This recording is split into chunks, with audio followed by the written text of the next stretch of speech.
You're watching my favorite YouTube channel. Hello, Dre Mac. What's up? What's your YouTube channel? It's the Dre Mac Show. Hey, other guy, Torian. What's your YouTube channel? Not other guy. You know my channel, Torian Rain Reloaded. Yes, and you fixed the echo issue. Yeah, I just put my earbuds in and connected to a Bluetooth. Can I still say the joke I was gonna say?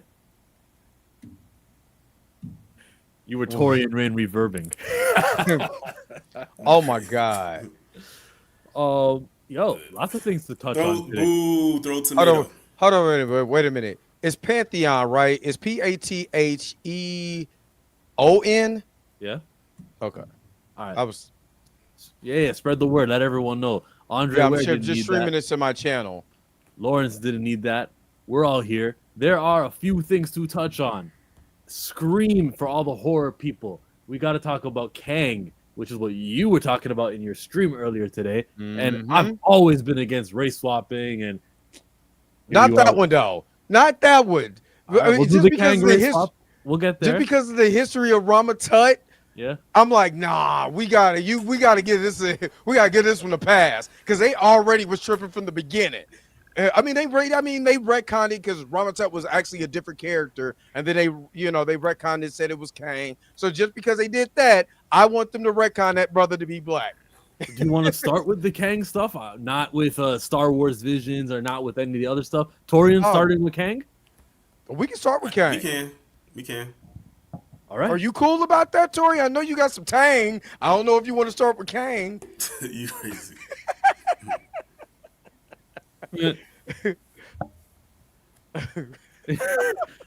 No, I'm just silent because I'm thinking of other words that rhyme. I'll be like, hey, Torian, what are you gonna do with your wang? Oh, What? What? Is there anything that she brang? She banged. What's good, Why y'all? did I think of that? What's up? Why did I think of that contestant from American Idol when you said that? Remember that? William Hung. Yeah, William Hung. That goes down in history as one of the worst American Idol auditions of all time. Oh man, most definitely. You guys remember the first season when Ryan Seacrest had like a co-host with him? Mm-hmm. I used to watch it every year. When did you stop watching it? What was it? After was it Kelly Clarkson? Was it her and Ruben? What? She was first. Kelly Clarkson was first. Then Ruben, when Fantasia was on there.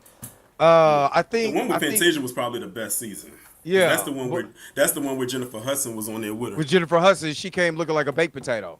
And then no, her audition when she came on stage, she had that silver outfit on. She looked like a baked potato. I'm sorry, I love her, but she knew what she was looking like when she got on stage. She lost in 7th place, right? 7th.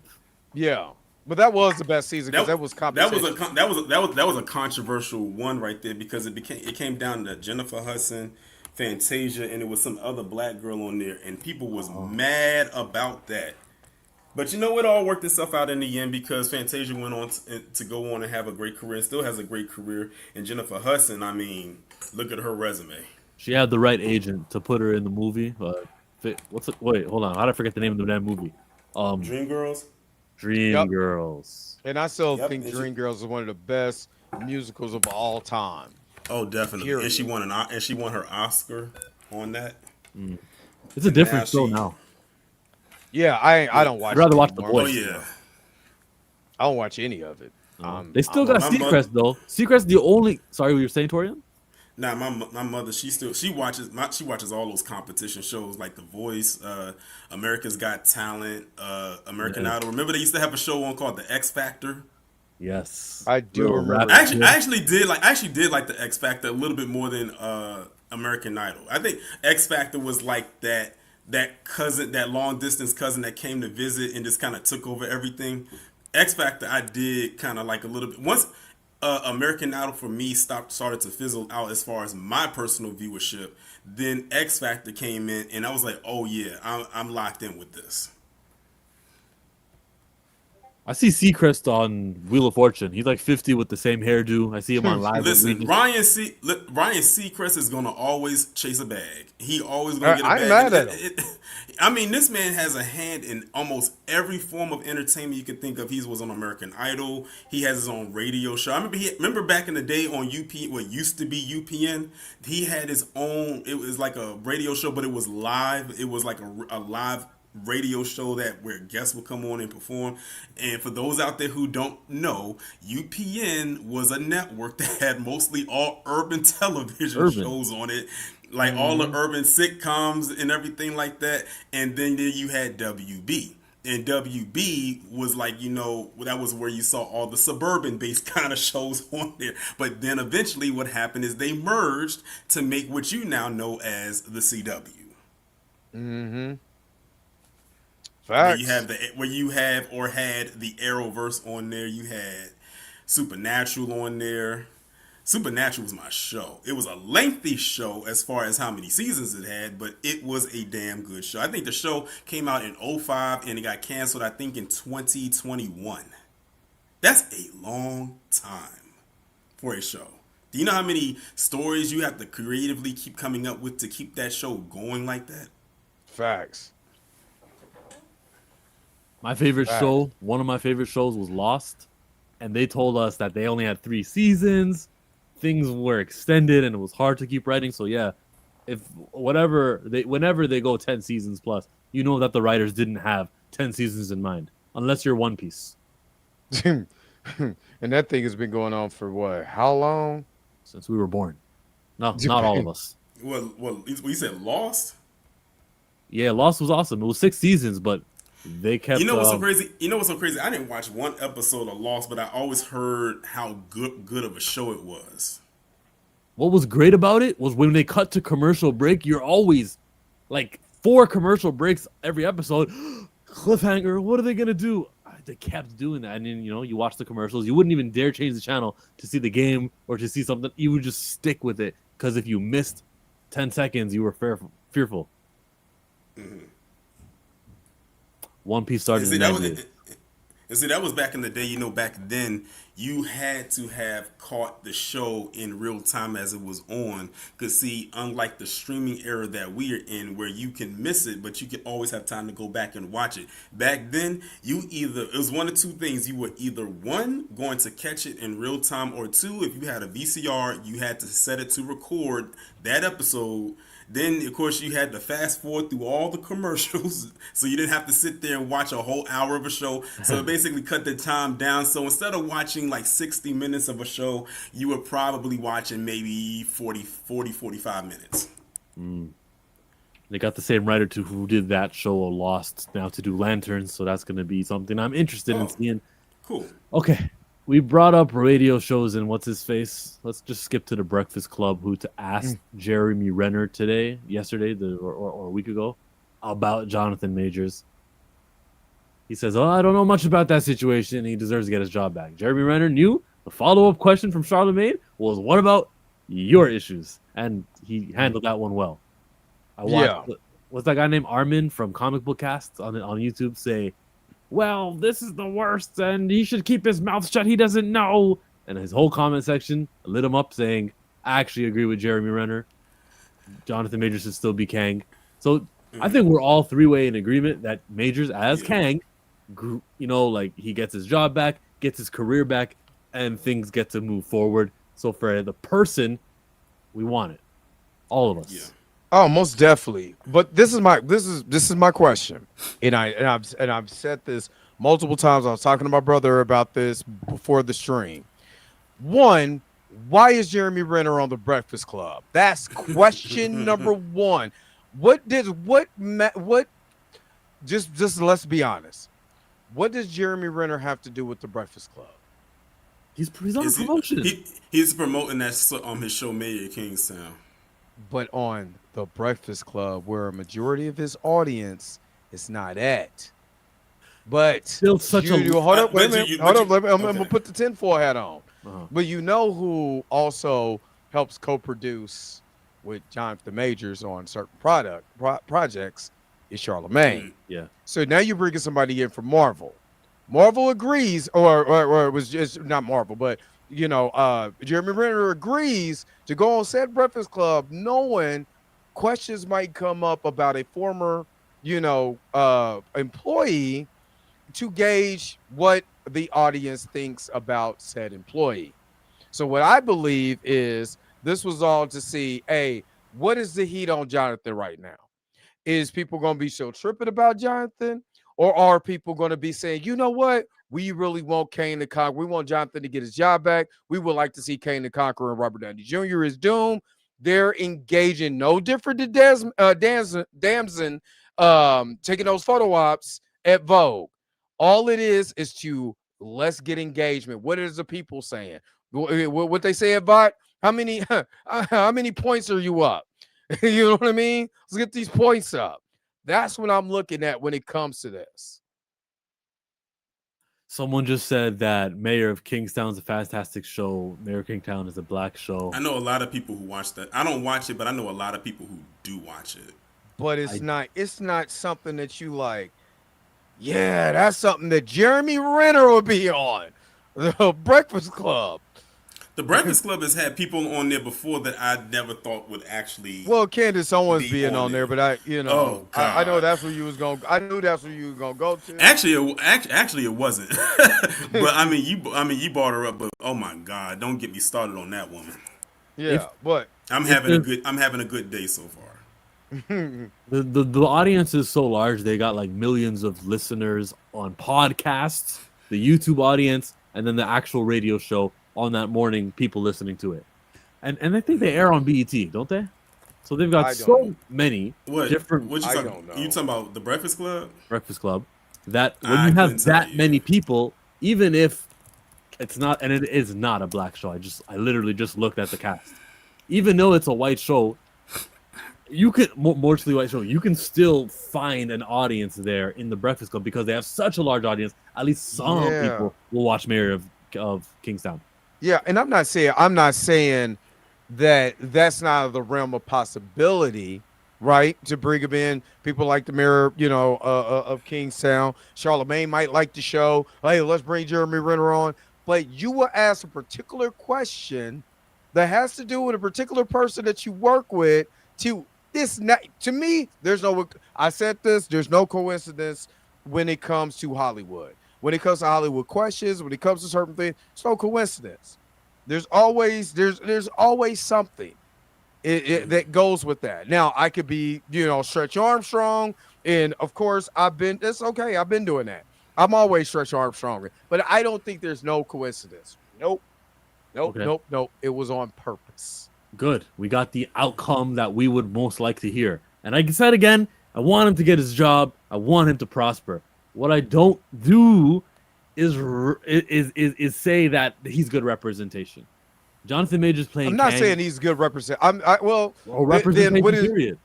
Well, because this is literally him. This is just like him doing Shakespeare to me. The way the conversations that we've had, he loves that character because he could get into all these different things. You know what I mean? Now, is this the original black character from the comics? No. Should have been.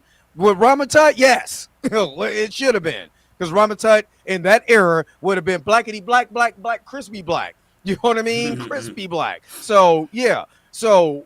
But I get what you're saying. At the same time, I want him to finish the story. And all he really wants to do is just finish that character. Let me do what I did with that character. Finish my story. Let me go on about my business. You don't get what I'm saying. If I didn't get to say the full thing yet, maybe you heard me say something different in video, but I changed my mind. Can I get it out fully? My bad.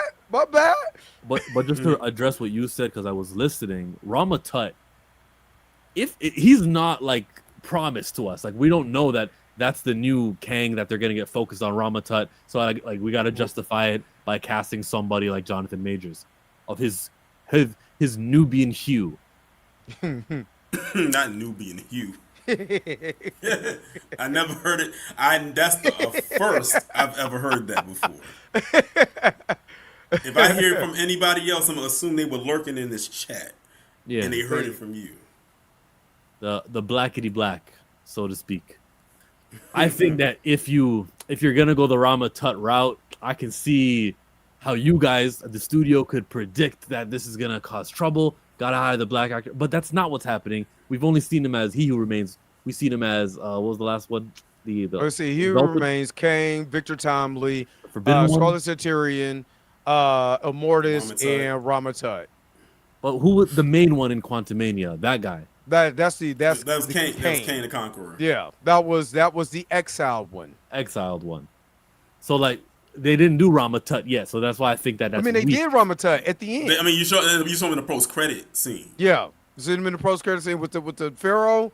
Well, you know who that was, Yeah. and it looks very accurate. Look at that nose. That's the kind of that nose should have been on one of the statues they knocked out. I was getting ready to say that. That's the one Napoleon didn't have blown off.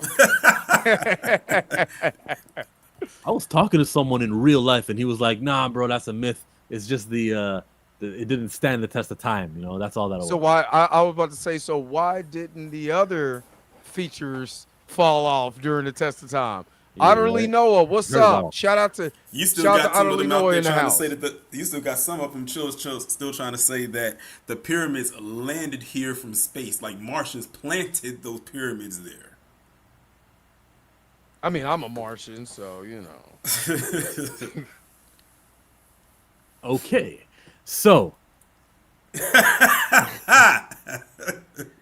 Yeah, we are talking Kang the Conqueror, and I just want to say that when it comes to race swaps, I always say it doesn't launch a black character, but allows for the studio to say we are using black talent, and they skate by another year or another decade, even when it's reoccurring characters.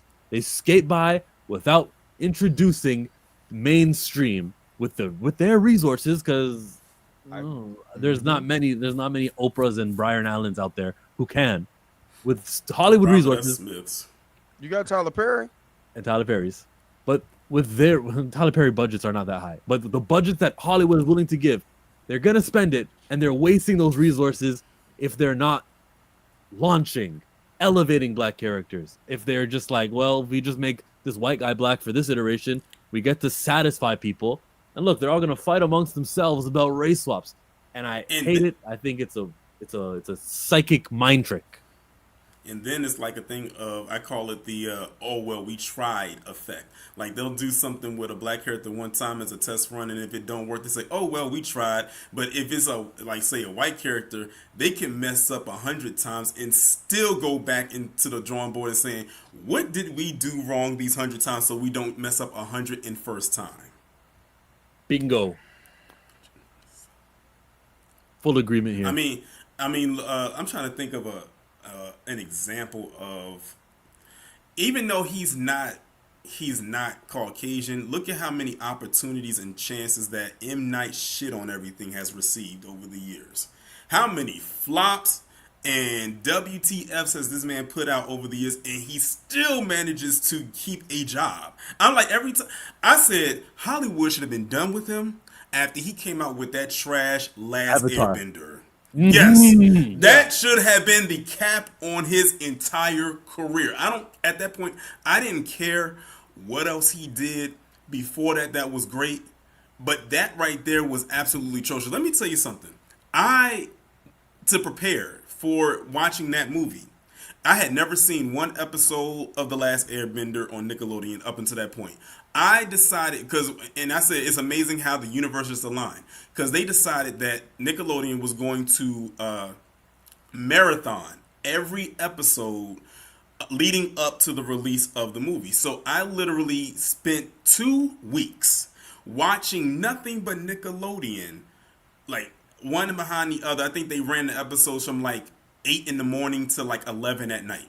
And I watched every single episode from all 3 seasons and said, oh my God, how did I go the last how many years and not watch this show? This show is like one of the best animated series that has ever been put on television. I mean, the story, the writing, the characters, the arcs, like every character had an arc, and that's very rare that you give every character an arc. Usually they'll save that for the main character, the antagonist or something like that, but they gave every character a arc.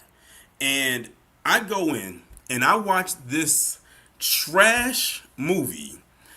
That was probably one of the first movies I actually almost got up and walked out on in the middle of it. It was About the Last Airbender. Yes, the movie was that bad. And Yeah, then it's hard. fast forward to last year, well, maybe a couple years ago now, when Netflix announced that they were going to do a live action series of it But it for was good. Netflix, and at that point, I'm saying to myself, okay, I don't want to get my expectations too high because I still have the remnants of that trash movie.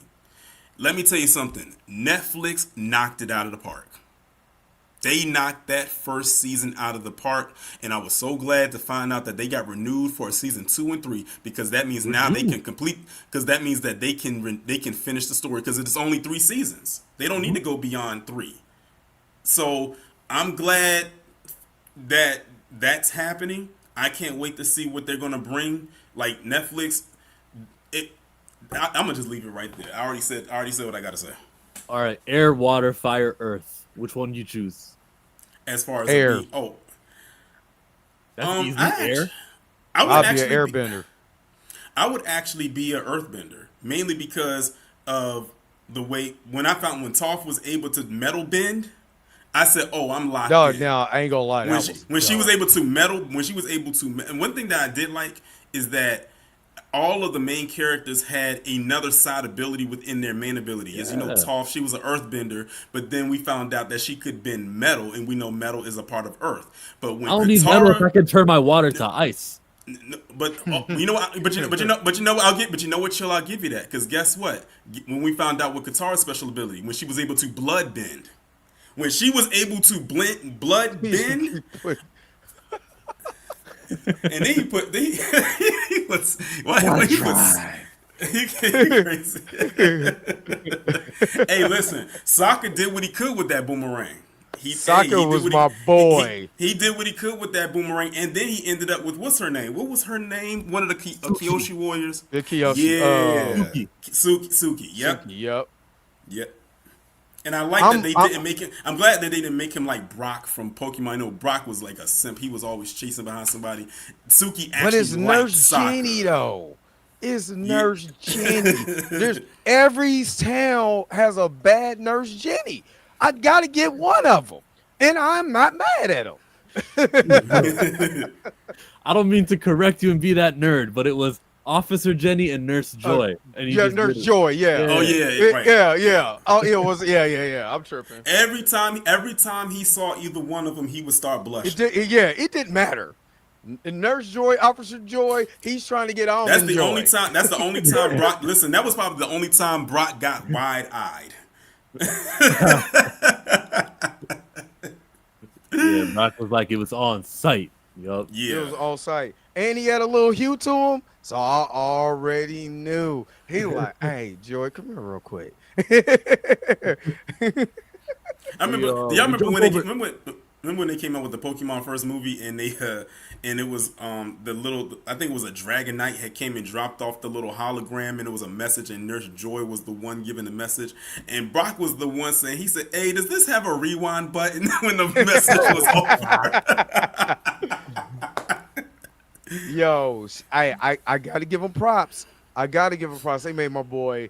They did my boy Brock real good. So that's my guy, man. I love Brock and Sokka is still with some of my favorite anime male just side characters because they were funny, they're relatable, and hey, you gotta shoot your shot. If you gotta sit in the gym and shoot 100 free throws, 100 3-pointers, hey, I gotta shoot it. They were shooters.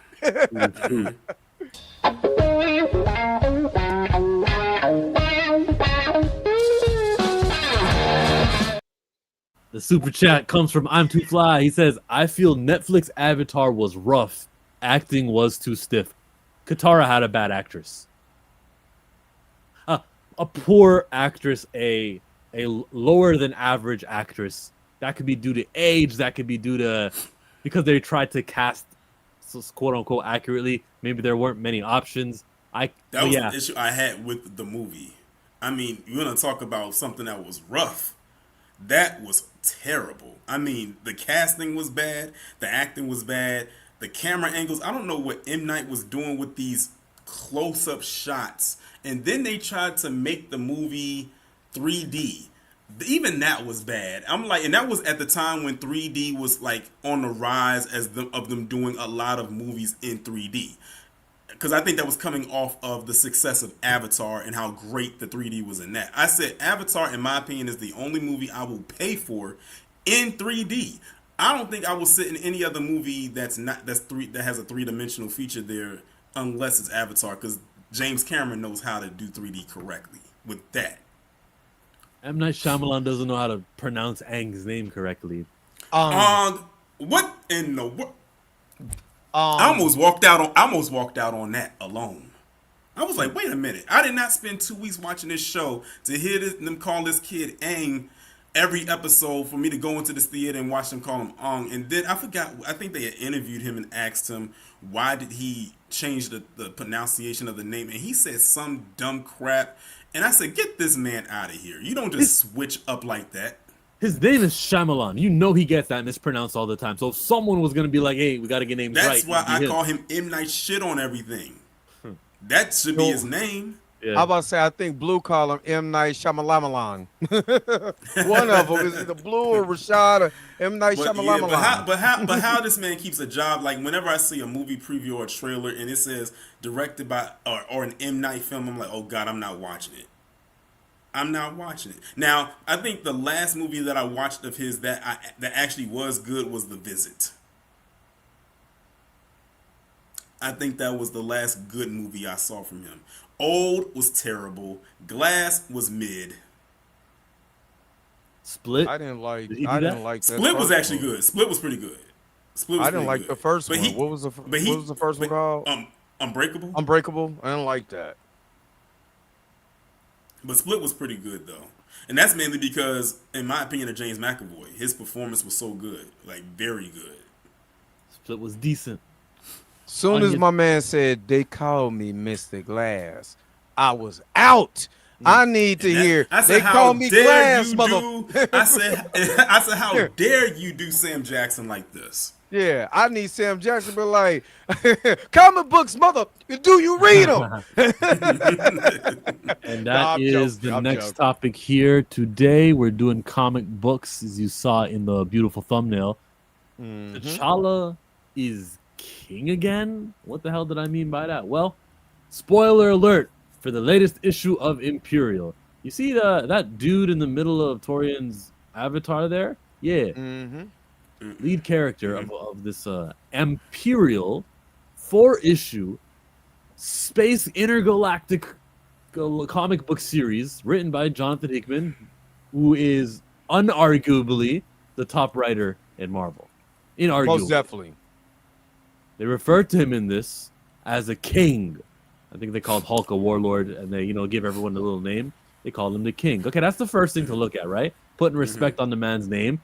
As us comic book readers, we know that 2 years ago, they made it where T'Challa said, I don't want to be king anymore, or some dumb stuff like that. We all hated it.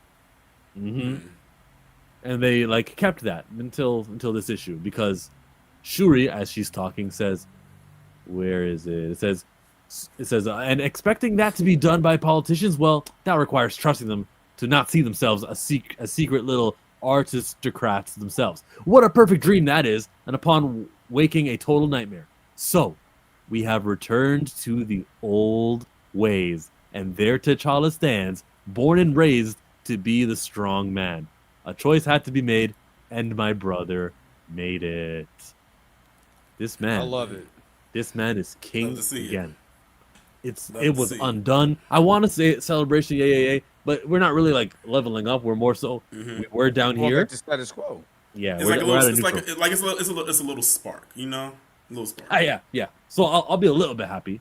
You're not a full blown Jubilee from X-Men performance. Right, but let's think about it like this: how many years have we been dealing with the bull crap that's been coming with T'Challa?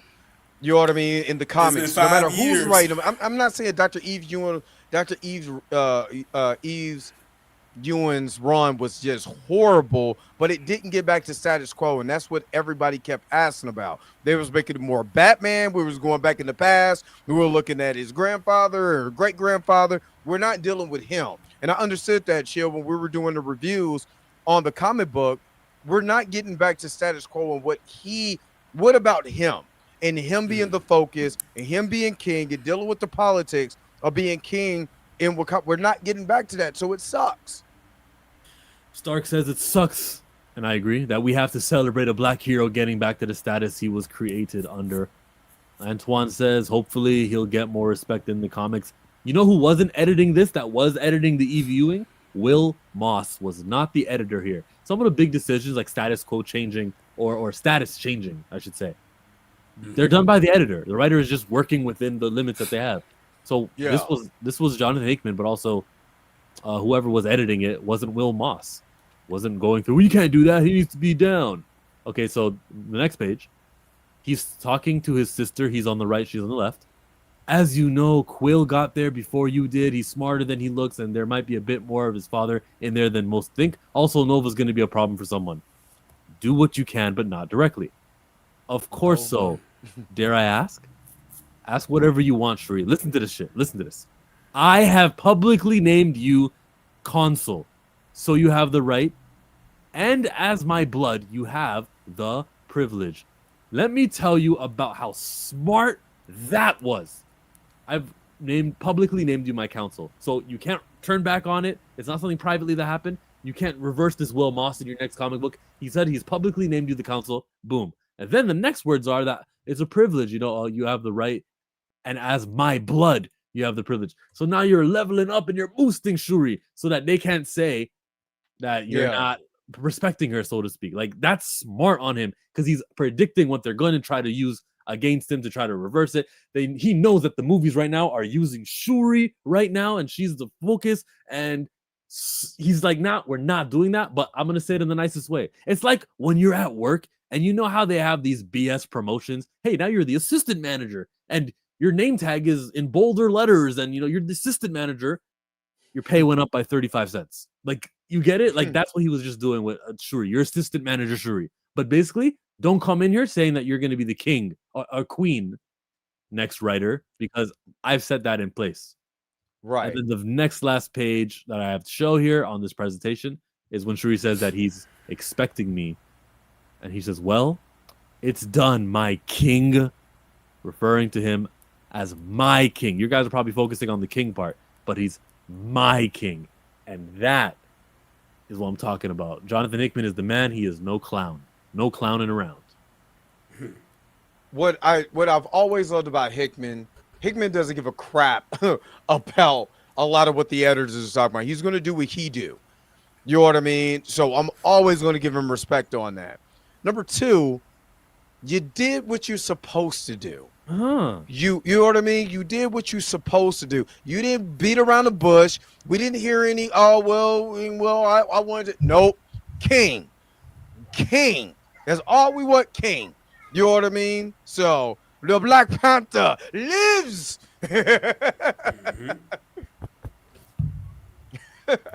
Actually, we have a new player that has entered the building. Surprise! Nah, got done trick or treating, y'all. What's going on? What up? What's up? Shit, our last people at our house, finally getting it settled down. Good to be here. Thanks for holding it down, Dre Mac, Torian. Appreciate y'all for sure. No problem. What we into? What we talking? I know we're probably talking about Jonathan Hickman, right? You forgot to say it. Yeah. Bust down, Pantheonas. Yeah, we did some Avatar. We did some Hickman. Let's stick with Hickman. Are you aware of what happened in Imperial issue 4 with Jonathan Hickman? I know that he is that he, being T'Challa, is king again, and there's a segment of folks who are jeering that. I don't understand. I don't get it. Let them hate. If they hate, let them hate. Tis what tis. That's a fact, Culture Mate. I need to hurry up and get this shit off, to be honest with you. We'll be okay. You committed. You got to do it all the way through, whole stream. Any more on the Hickman stuff? On you want him to do an ongoing series? What do you think about? What do you think of T'Challa? Are you optimistic? 616 T'Challa. So, I think that the fact that when we get a writer with Hickman's gravity, we revert back to normal.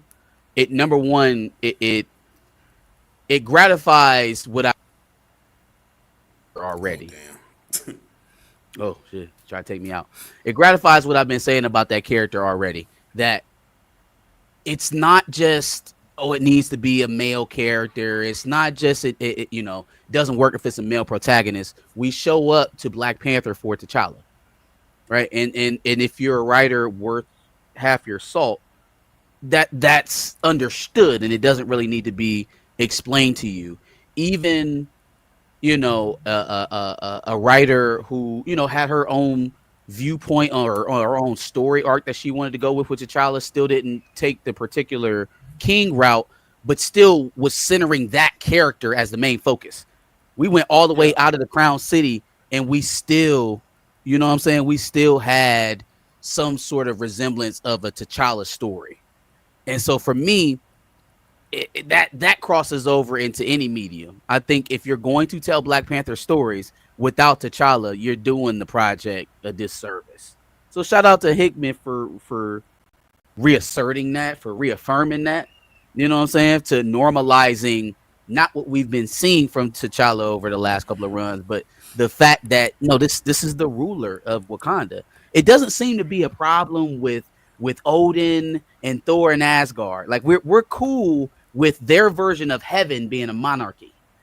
We're fine with that, right? But then here on Earth, we gotta live democratically everywhere, or else it's it ain't right. I don't really get the anti-monarchy thing about Black Panther. And I've always looked at. I'm sorry, my fault. I wasn't gonna do anything but destroy. I was gonna be very destructive and mention the Kingdom of Saudi Arabia and that monarchy because me and him were doing it the other week. Go ahead, Dre.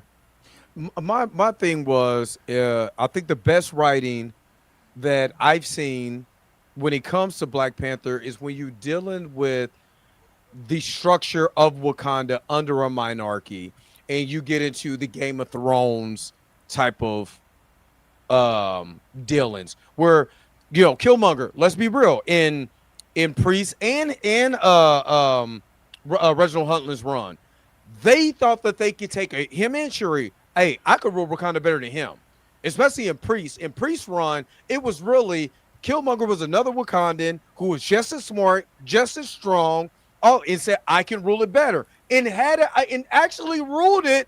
It wasn't bad. It wasn't bad, until T'Challa came back. But it was still.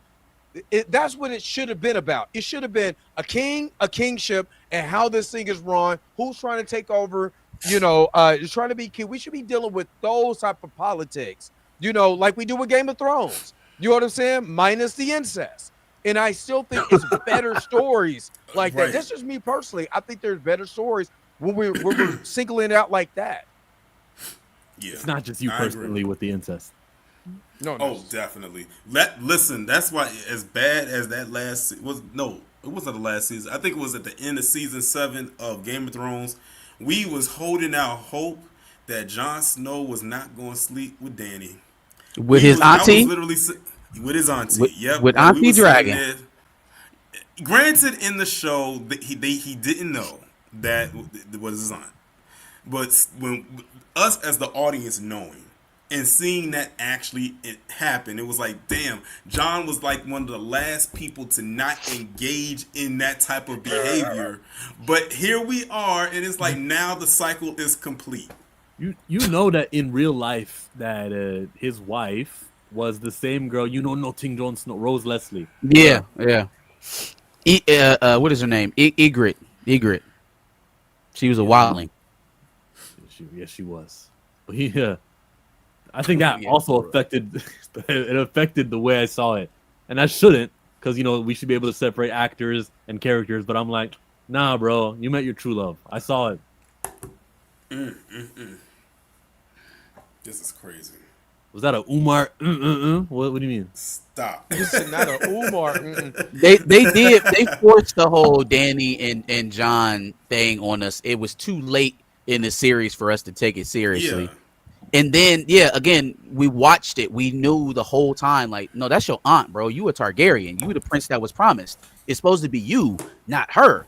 And whole time we going through this thing. Oh, woman can't be king. Woman can't be king. Woman can't be king. All of a sudden it's John and Danny, and it's like, oh, he got to bow down. He got to. She got the dragon. She got the dragon. It's like, hold on, man. Why y'all didn't just coalesce behind John?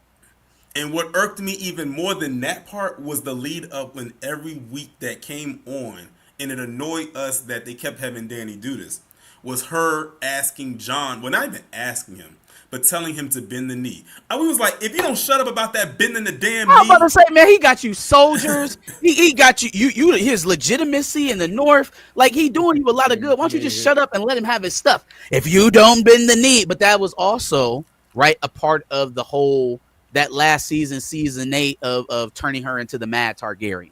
You know, that was a whole, that was the theme for that entire series was, you know, like, with the Targaryen flip of a coin.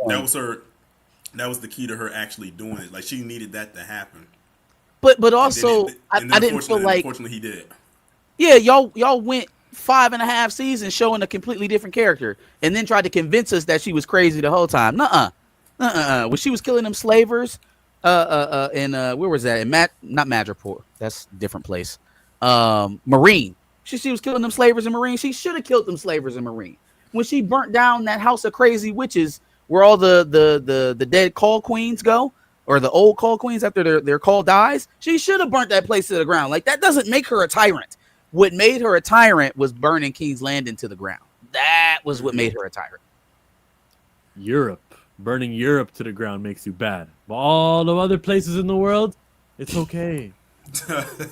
Here go Chill. That was in the show. There goes Chill. Notice better. They messed that last season up. Mm-hmm. They really did. Yeah, she was the breaker of chains. They turned her. They made her into this, like, the white savior lady, right? And then tried to strip it all away like she been the villain. I'm like, hold on, man. Y'all not about to fool me. I know what I've been watching all these times. Right. They really did mess up the last season. Scream 7. Let's do it. Am I excited? Excitement levels out of 10. I'm at 1. I would say 6. I'm at about 4. What is this out of? 10. Oh. I mean, he did say. I had to ask because he said it once. That's why I had to say out of. Because it could have been out of 5. It's a 1 out of 10. I would say that I'm about a 4 because I think they're just trying to do a basic Scream movie. It seems like going back to like the first 3 of them, but at the same time, just like we were just talking about, you can't make me forget what I just seen.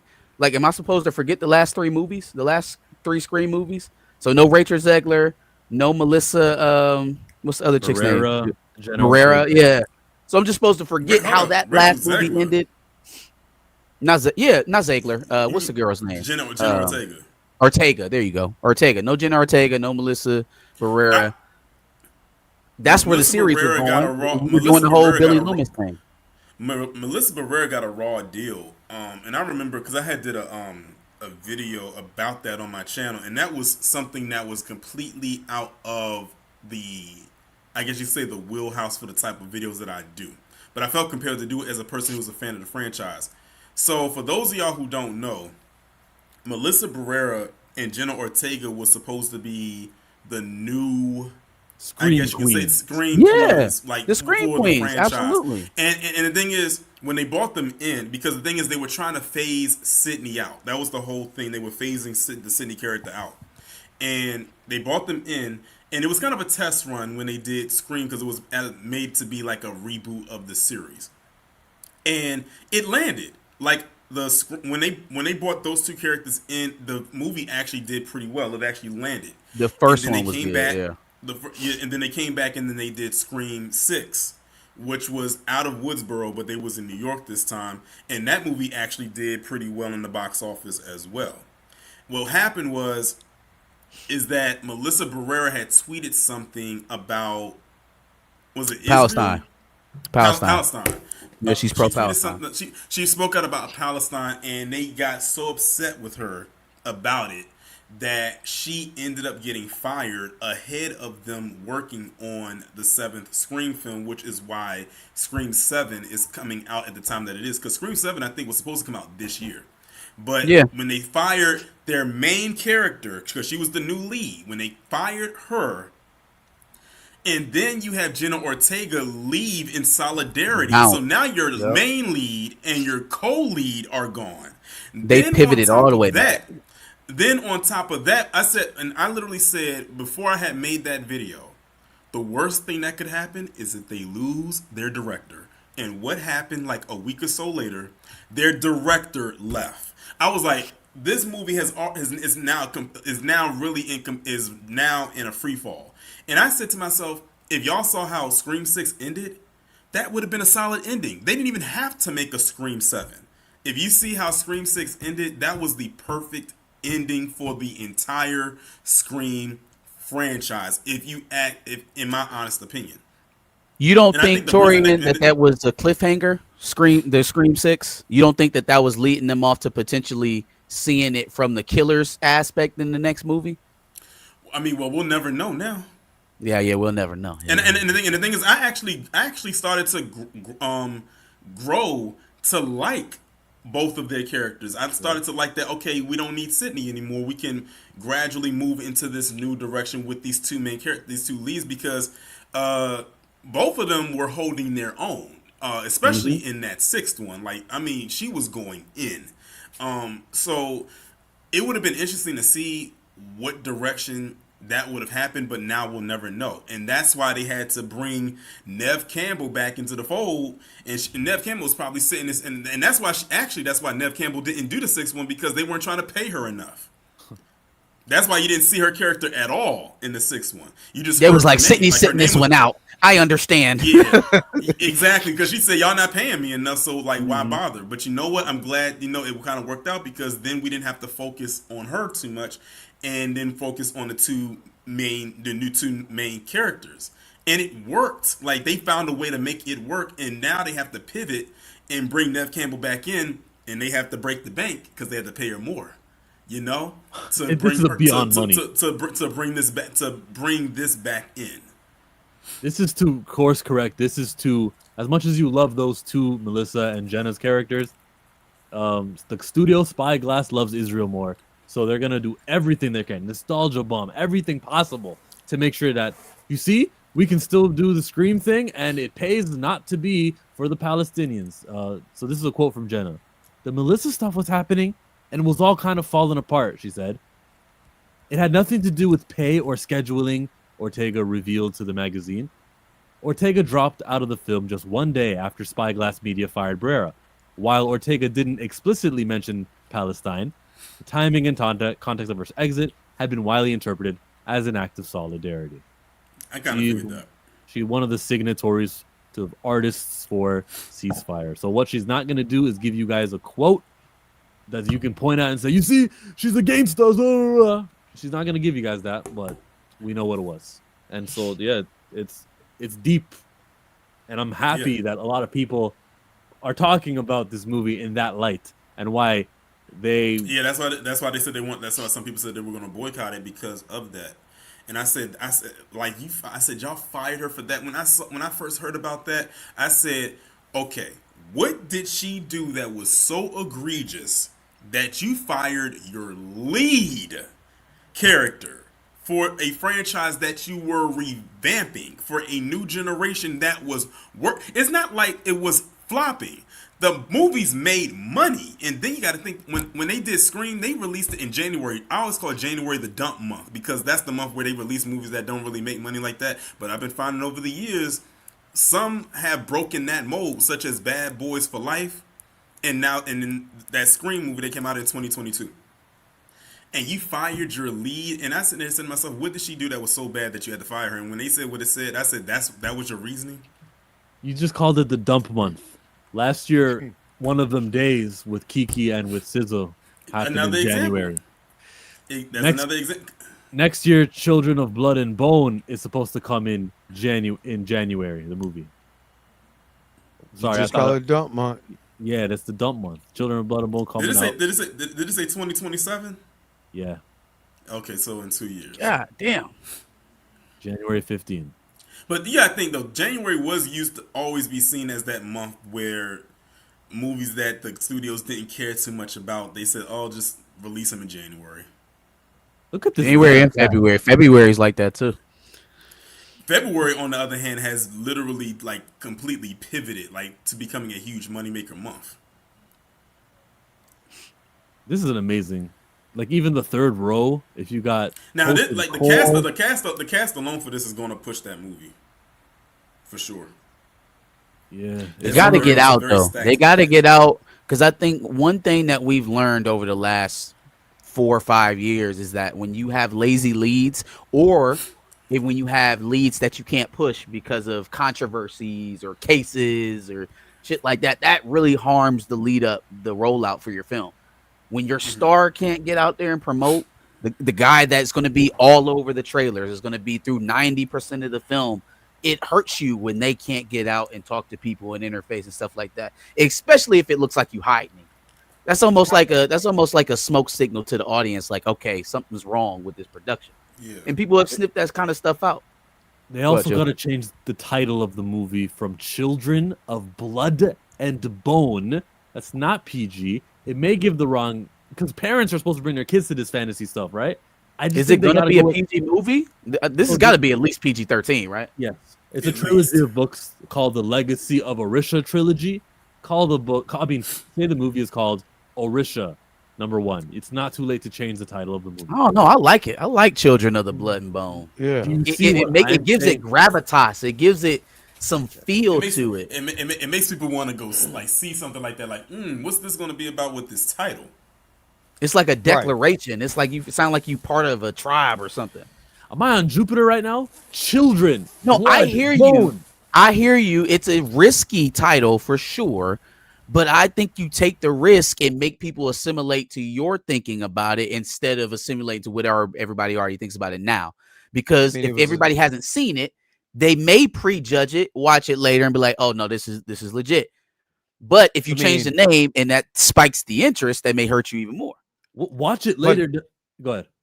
But I was gonna say this is still a best-selling book with that name. We can't do the Philosopher's Stone to the Sorcerer's Stone like they did in Harry Potter. We got to continue with if that's the name of the book and people are coming because they know the books, keep it the name of the books. Book readers would know the name of this movie no matter what. They're book readers. They would know if they called it. And they're going to be the first ones that going to complain that the book is not called The Children of Blood and Bone. I just said it's called the Legacy of Orisha trilogy. Yeah, but the Legacy of Orisha trilogy, #1, Children of Blood and Bones. #1, Children of Blood and Bones. How about just So Bone? okay, let me ask you, Chu. So if the second movie is not Children of Blood and Bone, but it just follows the title of the second book. Legacy of Orisha 2. No. No. Children I'm of saying Blood and what's the Goddamn name of the Bones. second book? What if it's not Children of Blood? Children The of book is, my Anguish book is upstairs. and Anarchy. So can we go with that title, or do we got to go with Orisha 2? Well, you wouldn't do Children of Virtue and Vengeance either because you just stick with the theme. Ooh, I like that. What's the Dude, name the of it? titles What's are the name of it? fine. Keep it the titles because we gotta stop. We gotta stop doing that. We always assimilate to what somebody else is doing and not sticking to what the hell got us to the door in the first place. The Children of Blood and Bones got us to the door. Keep it the Children of Blood and Bones. They call his mama named them Clay. I'ma call them Clay.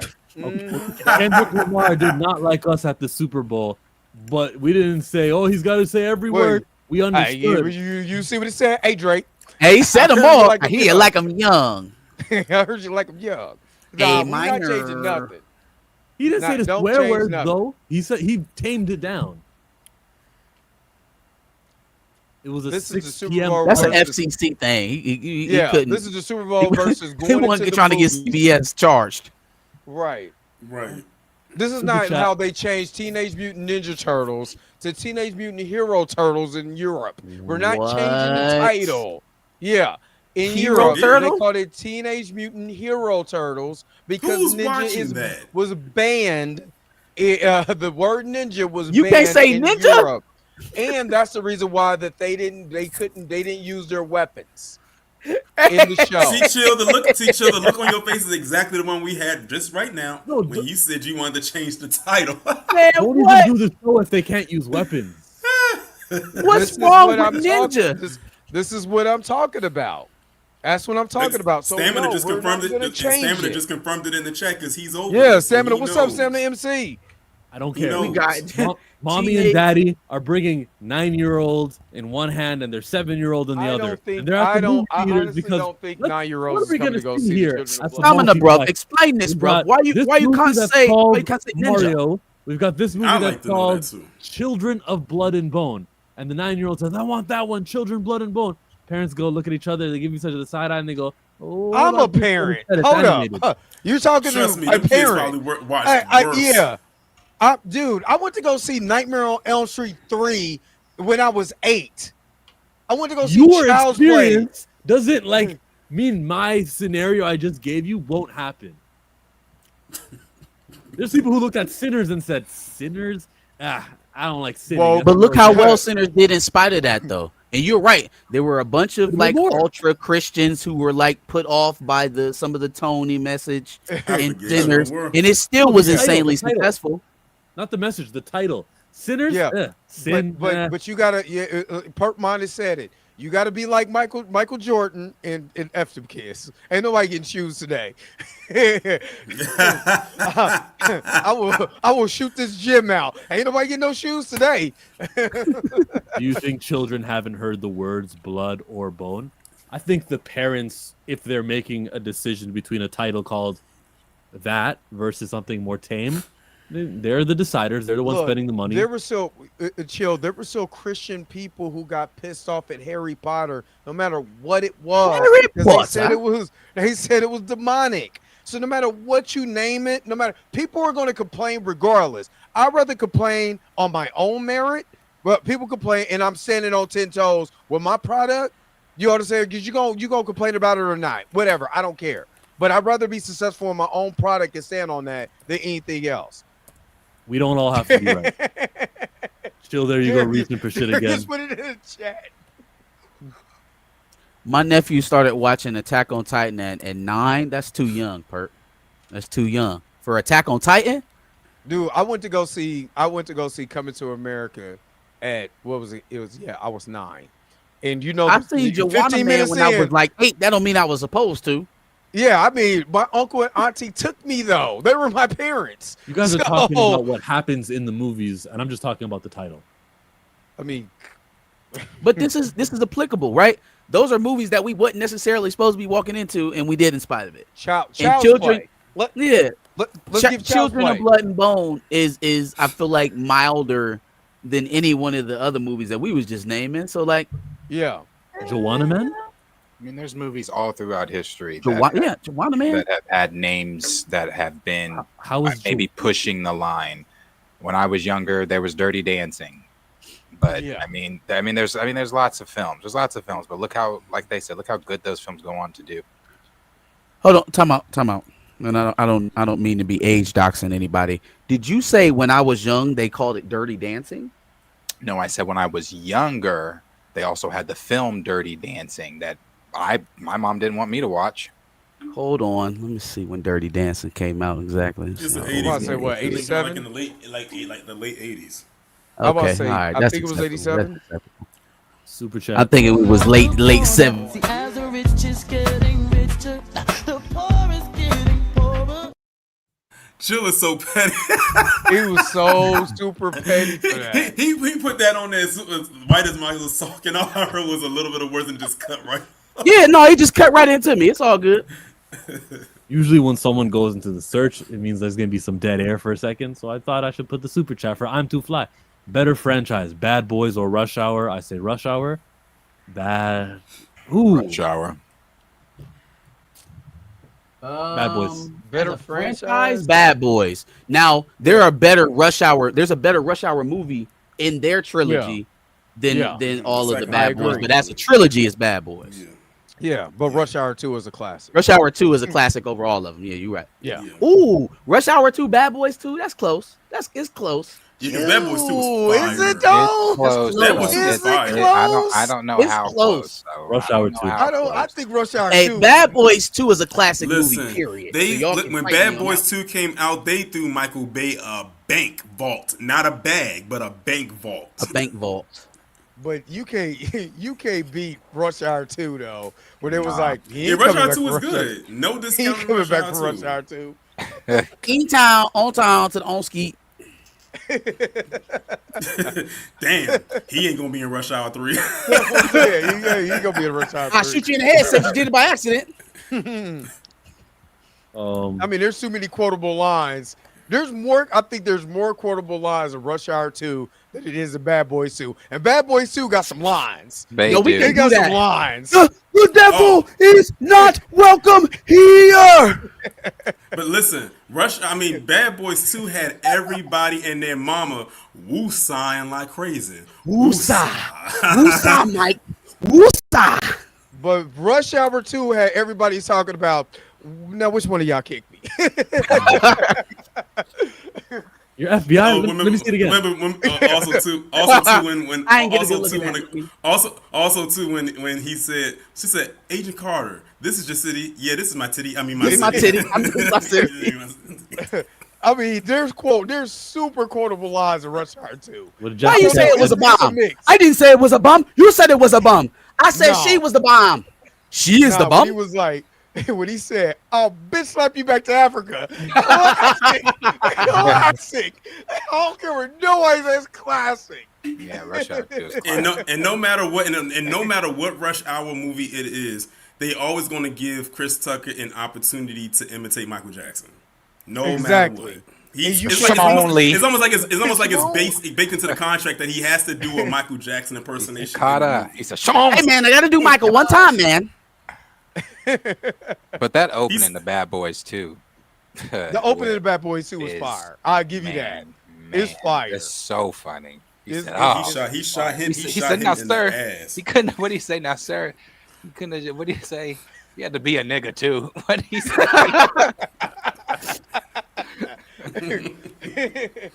No, I give you that. The beginning of Bad Boys is fire. It's But- close, man. Bad Boys But it's 2 close. and Rush Hour Bad Boys 2 and is Rush Hour close. 2 is very close. I'll give you that. I'll give you that. So Oh, Culture Made tripping. He bugging out. He said Rush Hour 1 better than Rush Hour 2. Yeah, I can't get down with that one. Although I really do like Rush Hour 1, but Rush Hour 2 is I like is- Rush Hour 1, but Rush Hour 2 it hit different. It really does. It really What they does. said, all he wanted was some Mushu. And I felt him on that. What did you say before I played the super chat? Remember you looked something up? Eton Bonsky. Oh, I was trying to figure out how old Darius was based on his Dirty Dancing reference. Not born in the 80s. Don't do that like that, though. Damn. Don't do that like that. Not born in the 80s. Shit. Old son of a bitches. Don't do it like that. I feel the same way. No. Dirty Dancing was just one that my cousins really liked, and every time they Holy would put it shit. on, my mom would say, "I couldn't watch that," or "I couldn't watch Blue Lagoon." You know, Blue Lagoon with The surfer chicks. the surfer, Oh, yeah. the two surfers. They get stranded on the island or whatever, but they're naked the whole damn film. Oh, Yeah. trust me. Again, Purple Rain. that's the contents of the movie. I just like the titles themselves. Blue Lagoon, not so But much. Children Dirty of Blood Dancing, I and guess. Bone, we had Children of the Corn. We have children just The corn. So I don't think that's as bad as you're making it seem. Like, cause you don't want to just PG or G rate something. I'm actually not making it bad. It's more so you guys making it seem badder than I'm saying. I'm saying It's that not bad. title It's- Legacy of Arisha because is it's more a tame it's and would it's a attract. teen book. It's not a children's book. It's a teen book. That's not a Harry Potter book. I have, me and you both about the books. It's not a Harry Potter book. It's deep. It's way more adult than that. So no, Children of Blood and Bones. Keep it, book it, pop, put a stamp on it. I also think Arisha is harder to say for people. Get out of here, bro. You know, we got to Gonna think be about over here who watching we that talking Arisha. about. who we That's talking what we're about here. We doing, talking about a Neil? bunch of I people can't with stand dead Dre. tongues. I Are don't we- Back, Arisha. Andre. We're going to see Harisha. Hey, I man, ain't quit. about to Y'all see made that him tap Harisha. out. Y'all made him tap out.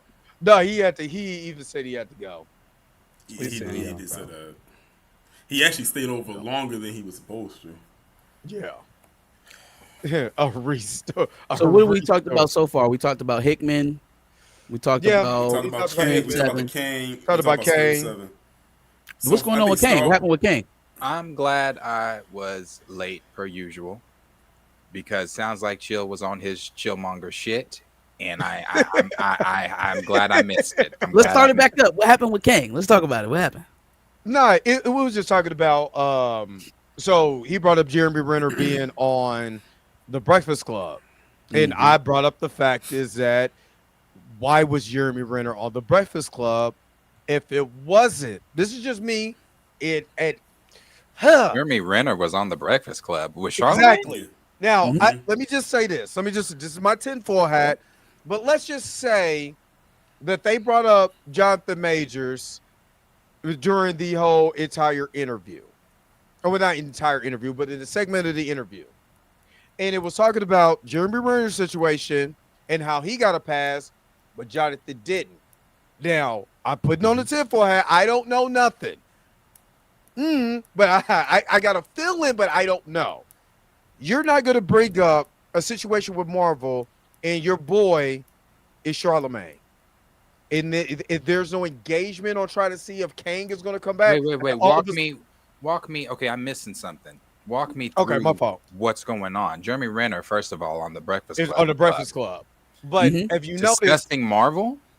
discussing Marvel, discussing his other show, Mayor discussing Kingstown. his Mayor incident. Kingstown. Yeah, Mary Yep. Kingstown. Discussing this the incident that happened, with his legs and stuff like that, Right. all of that.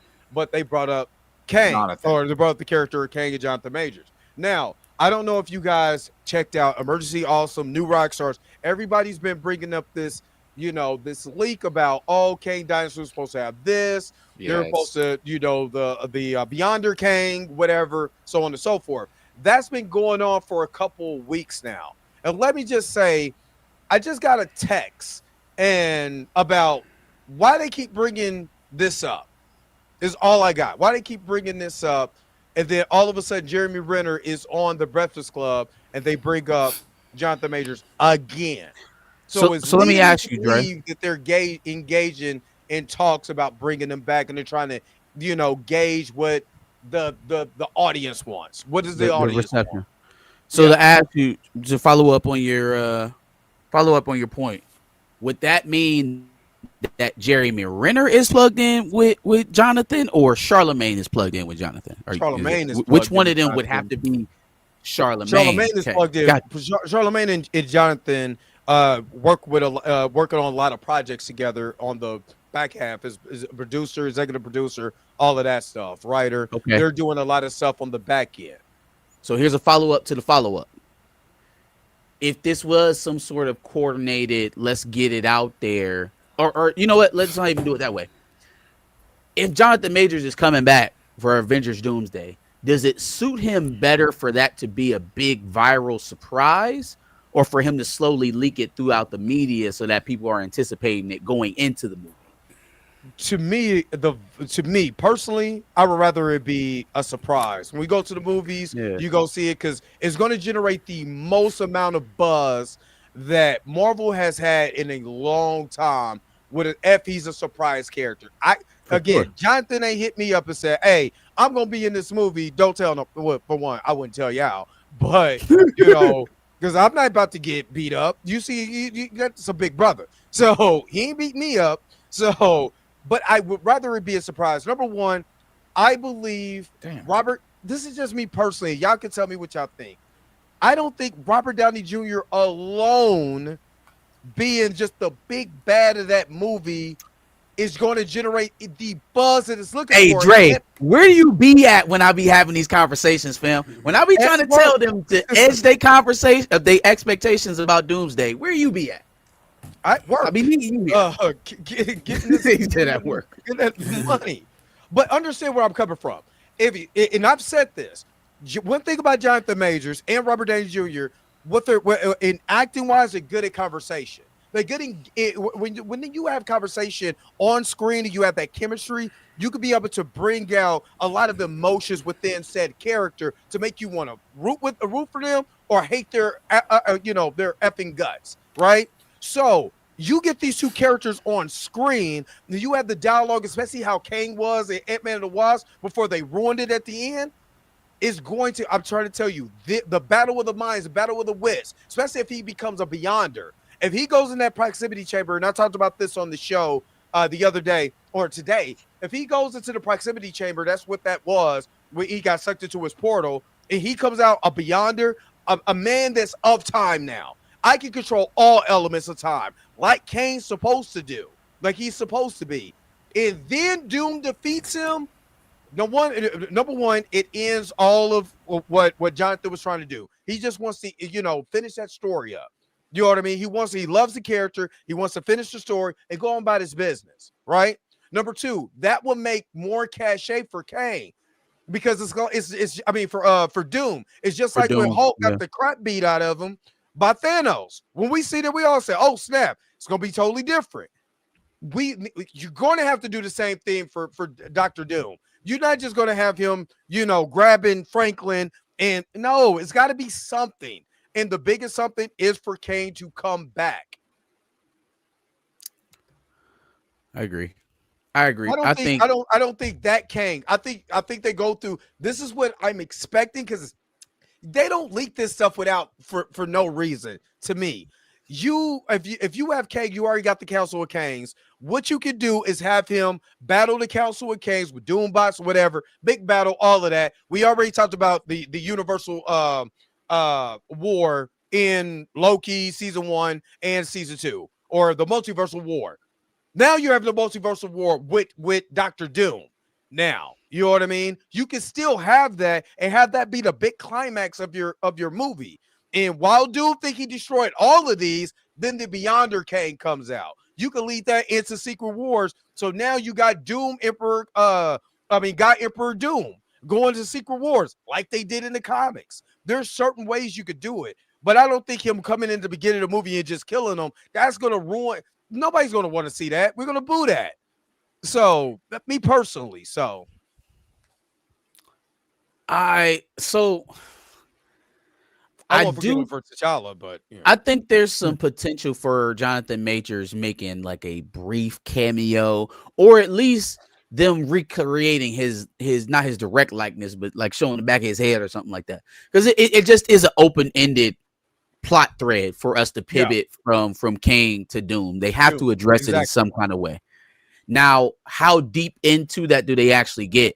For them to get into some of the stuff that you talking about, they actually got to hire this man back. Like he has to come back and work full time.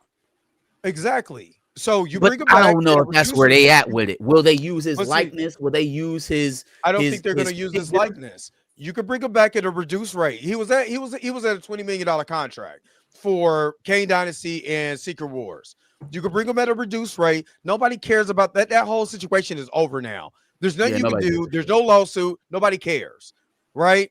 So you could bring him back. Let him finish it. You can still have Robert Downey Jr. You done paid him, Disney dollars to come back. You can pay him back. You can still have that. Bring him at a reduced rate. Let him just finish that storyline. You can have Kang. He's a man of time, so he would never be truly defeated.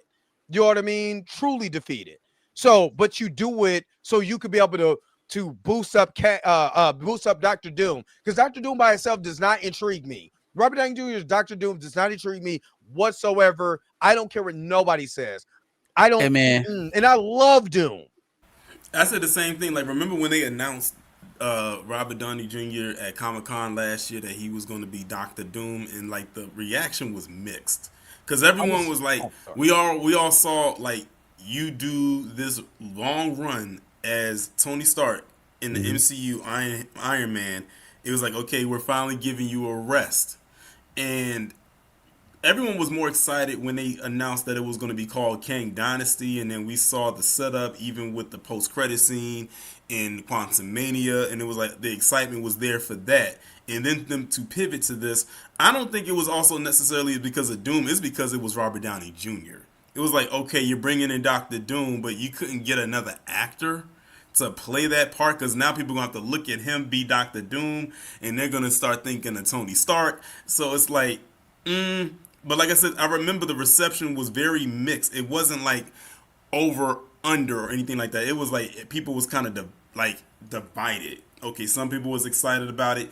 Some people weren't. Then you had some people that didn't feel any type of way about it at all. Some of the people just was like, okay.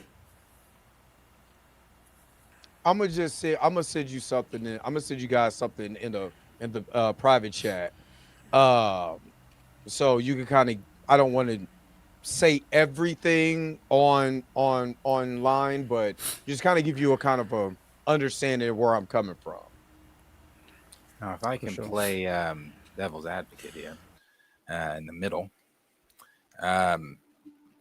the leaks we're referring to are the leaks that everybody's been going off of based off of what Michael Waldron has recently said about what they were originally going to do in Kang Dynasty.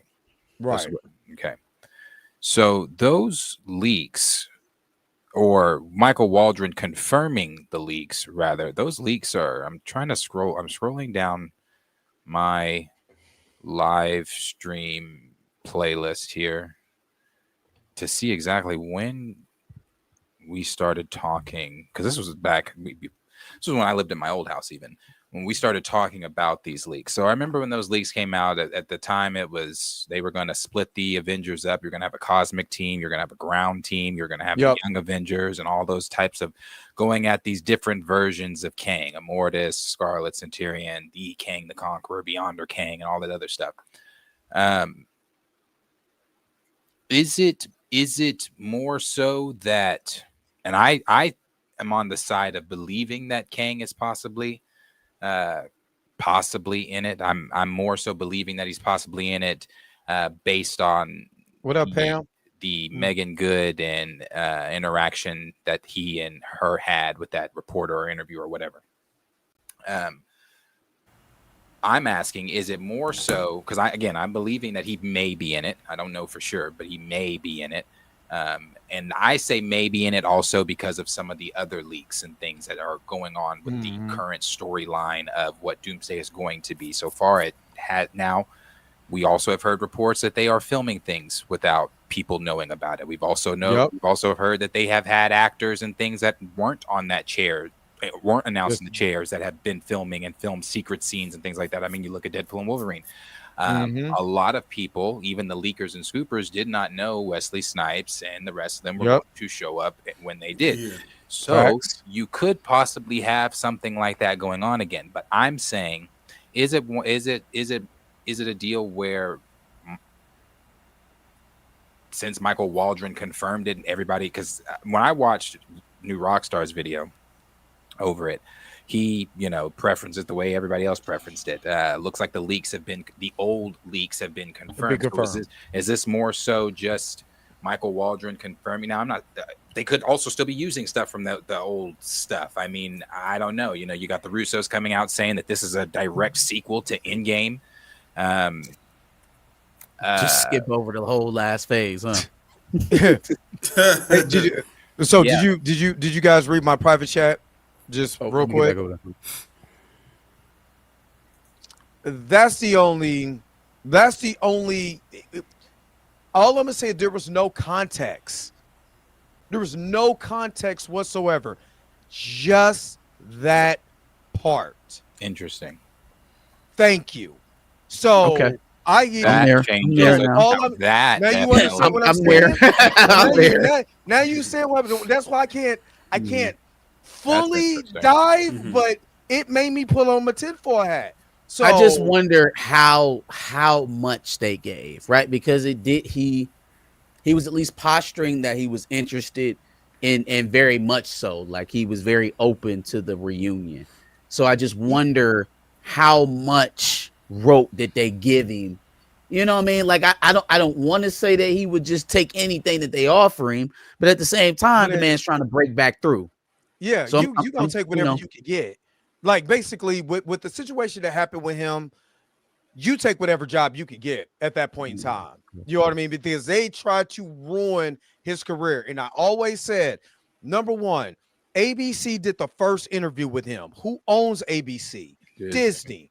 You know what I mean? And then everything that is happening to him since then, slowly but surely getting off of what happened and more happy. Oh, he's married Megan Good. They're doing clothing. He's doing stuff with Kurt Franklin, talking about talking about mental health now. He's doing all the stuff that I was like, man, that's what I would love to see you do. He's doing all of that. Stayed at the limelight, apologize, all of this stuff. His interview with the Breakfast Club was amazing. But what did he say? Charlamagne asked him, hey, if you had an opportunity to go back, would you? He was like, hell yeah, in a minute. Hell yeah. When TMZ asked him, would you go back? Would you do it?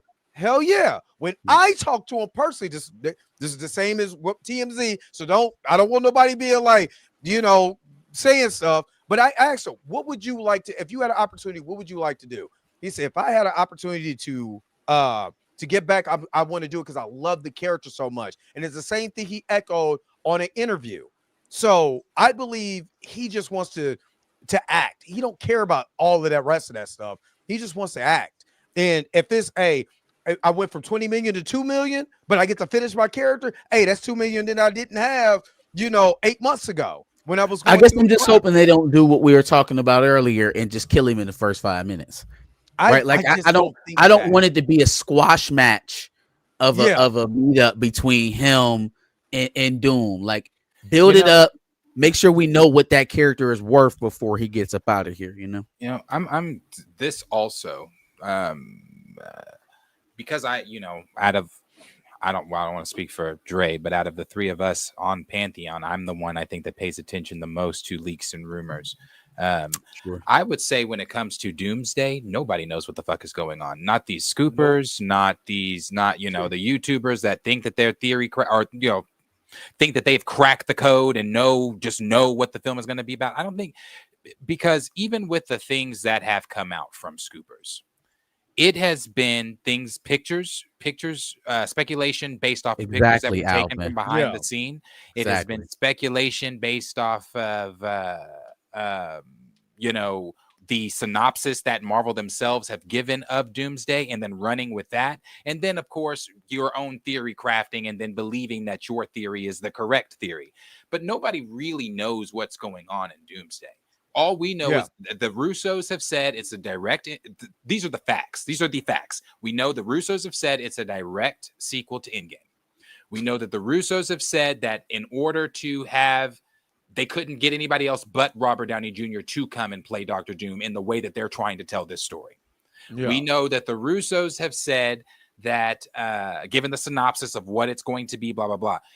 Outside of that, and they said that they want this film to challenge the audience. Outside of that, we don't know any fucking thing. So the man very well could be in it and not be in it. And the reason I said all of that is to answer what Marcus said. Is he going to die in the first few seconds? That has been a speculation from the very beginning, put out by whoever the fuck on Twitter. Marvel.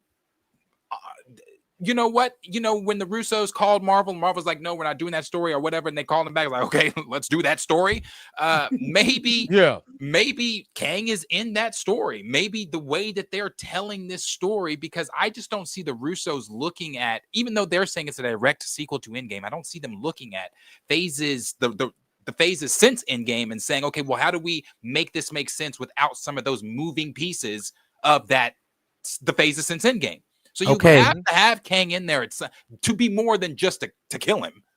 So so let's do this again. Let's play the game of re-examining Doomsday. So now we got Fox X-Men, right? We're not really acknowledging the last two phases, but for some reason, Kate Bishop and her merry band of young Avengers is here. So we got to explain it somehow. Then we got this whole Kang angle that we're trying to massage back into here so he can be a fattened up pig to be slaughtered by Doom. But don't forget Captain Falcon over here and his new group of Avengers that don't nobody give a shit about. They in the movie too.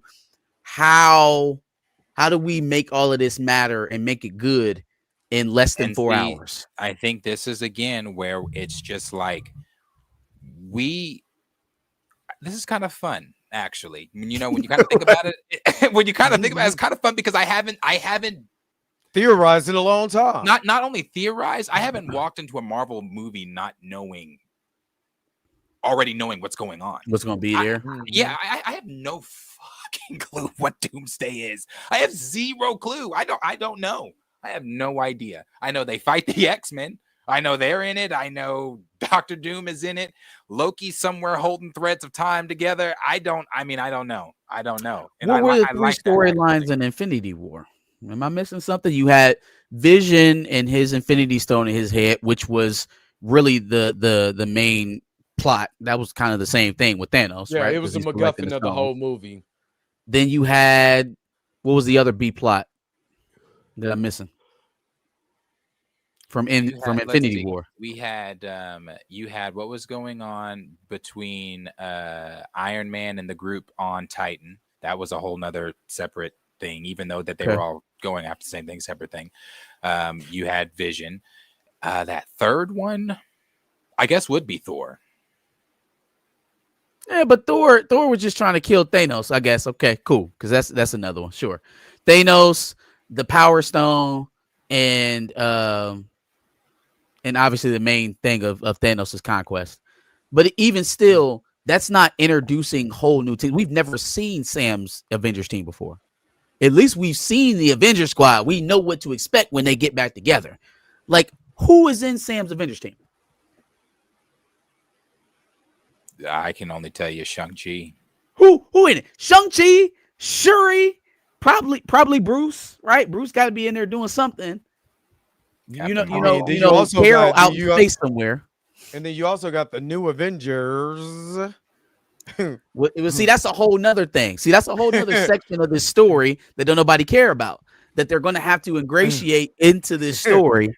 So we juggling a lot of stuff. You got the Fantastic Four. You got a lot. I forgot about Pedro.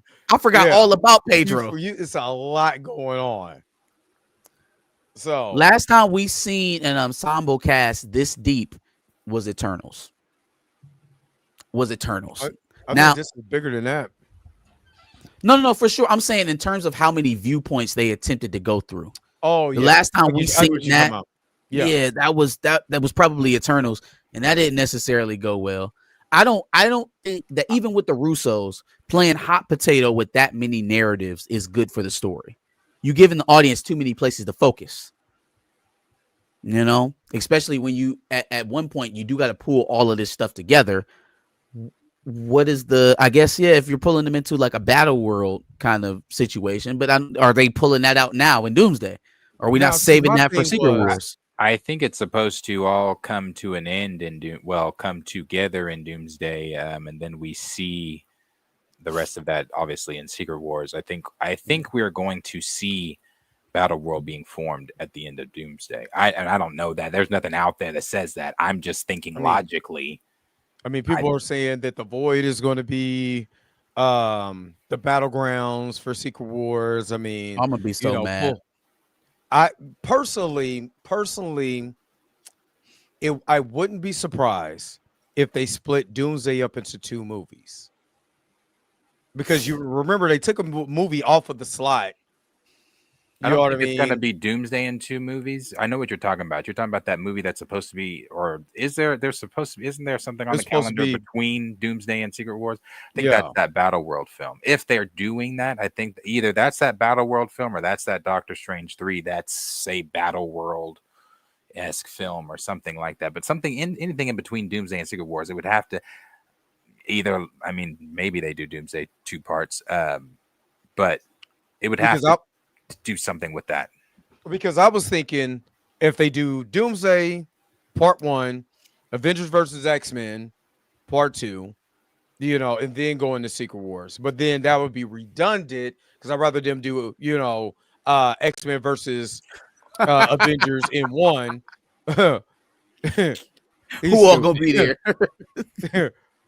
But you know what I mean? It's just, or if they do Doomsday, X-Men versus, Avengers versus X-Men, and then they do Secret Wars, whatever. There's just a lot going on. And I do agree. You got a lot of movie that you're trying to cram in 2 hours and X amount of minutes.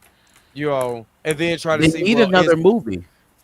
Well, Yeah. then they, and some of the what was it? The scoopers were saying last month that after or this that Doomsday and Secret Wars, or more so Secret Wars, I guess, is supposed to be all of Marvel coming together, not just the MCU. It's all of Marvel, so it's not just the MCU they're pulling from. They're gonna. I don't know. I don't know. I don't even A think they know. lot. I don't think the scoopers know. And I A think lot going this on. may be intentional by Marvel. This may They be are intentional right now. I by think them. they just throwing anything and everything at the wall to see what sticks. I But see- actually don't think that Marvel's testing waters with the audience. To be honest with you, and you guys may think I'm crazy, I think that they have put this thing in the Russos' hands, and I don't think the Russos give a good, quite goddamn what the audience thinks. I think they have a story. Oh. I think they're going to do that Oh story. yeah. And yeah. I don't think they're throwing things at the wall to see, okay, or how do people feel with the movie coming out next year? I think they would have been doing that prior. They know what Yeah. they want to do. Yeah. I still think that they are. I think Marvel is engaging the Jonathan Major side. I think they still are. You know what I mean? I do believe that. Now, again, me personally, I think they make more money. If they're looking to significantly have people back in Marvel's zeitgeist where we wasn't expecting that to happen. We're buzzing. We're talking about, we're theorizing what the next movie is going to do, because they haven't done that. They haven't surprised us and gave us something, where we're all just talking for a long time. So them doing that, to me, puts them back in the zeitgeist. Because again, if James Gunn, if all of this with the merger goes through, they keep James Gunn and he pulls a rabbit out of his ass where he has a hit, a bona fide hit, you don't want to lose that steam to DC. DC been a shit show for the last how long? You don't want to lose that steam to them. So you got to pull Right. something out. And I personally think Kang, pull that out. It's going to erupt the internet, just like Wesley Snipes coming out in Deadpool Wolverine. I think the same thing could happen at a larger scale. You do it with Jonathan Majors, personally. Yeah, and that question that was asking, where's White Vision? So what they're saying about that right now is that is supposed to, that show, the finale, not the show itself. I don't think you have to watch all however many episodes, 8 or 9 episodes, but I think the finale itself is a drop off into Doomsday, is what they have been kind of alluding to. The showrunners, writers, directors, they are saying that they said that finale was a Marvel dream come true for them to be able to compete. Now, I follow the Maximoff family. I don't give a damn where Marvel is as far as fatigue or whatever. I am a Wanda Maximoff fucking fan, and I care about what happens with this family. I'm invested, so I need to know what happens. So I'm invested in White Vision or the Vision Quest, and the stuff that has come out about Vision Quest is actually going to be pretty good. But so much as far as that finale drop off into Doomsday, if that's real, that is a way to, I guess, get people like, oh, whatever this drop off into, I don't know what it is. I'm sure it's not going to be something like, oh my god, they put that in Vision Quest. I don't know if it's even real. I don't know, but I guess it's a good way to get audiences prepped for something Doomsday wise, because what would that show would come out October, November, maybe September, maybe middle end of September, beginning October, and then drop you off into Doomsday in December. Yeah, I think what it all comes down to is that Marvel has gone on for so long with no competition that they feel like I can just do whatever I want, and that's just what it is, whether the people like it or not. And now that DC is now on the table, of course they're going to have to work their way up to get to that point. They will hopefully finally have some competition, because I feel like if the competition was already there, we wouldn't be getting this, for the lack of a better word, filth that we've been getting for the last couple of years. Question though, when is I'm DC, not playing with Alvin Rodriguez. when is DC going to when is DC planning to knock off Marvel? Is it with Clayface? Fam, yeah, when is that gonna happen? I was about to say, Is it with competition. Supergirl? Maybe Disney has competition. Marvel ain't got no comp It's- right now. That's why they can keep sucking. I mean, I do agree, you know, Clayface ain't gonna be the but I always say you never know what's gonna pop. Because who would have thought, you know, certain I would have never thought Scream. We were talking about Scream 7. When I first seen Scream, I'm like, oh, that's cool. Slasher, maybe, you know, 2 or 3 films. But we didn't know it was gonna take off like that. So I Here don't we are, almost think 30 years later. exactly. So and again, I said if Clayface is a horror movie and they do it in that realm and they tease the Batman, it's going to generate buzz. It's not going to be $1 billion movie. Are you sure though? Are we still at the I'm place where never- people can be like, "Oh, he exists in his own world. Who knew?" Like, are we at that place? Like, we're the Darius is audience never is- gonna let that Clayface hate go. I mean, I just again, I just Because it don't is in Gotham. understand it. I don't understand. I don't- You have these It guys. doesn't have the marketability to me. I don't. It I don't. doesn't? Think, I think it could be good, but is it going to be commercially good? Is it going to be something that they can sell to the masses? This man's company is about to get built, and he's doing his own. Or excuse me, about to get sold, and he's doing his pet projects. Like, why aren't you doing the stuff that most people want to see? So Clayface was introduced in Creature Commandos. So he was already that version that we're Dre, getting ready to who get. watched Dre. it?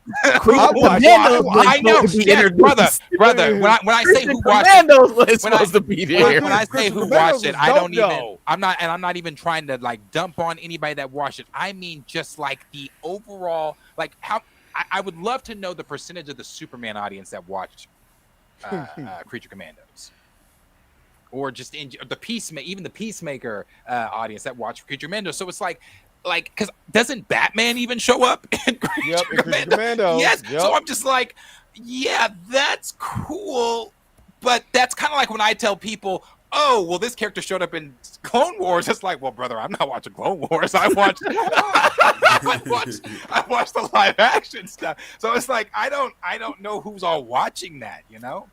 Well, But- it said but- this is what it Clone said. Wars is I'm just reading what it says on here. It said Creature Commandos had a strong start, becoming the 3rd most watched show on Max in its first full week with 22 million minutes of viewership. The show also maintained a high audience interest, ranking in the top 2.7% of all TV shows in the U.S. in July of 2025.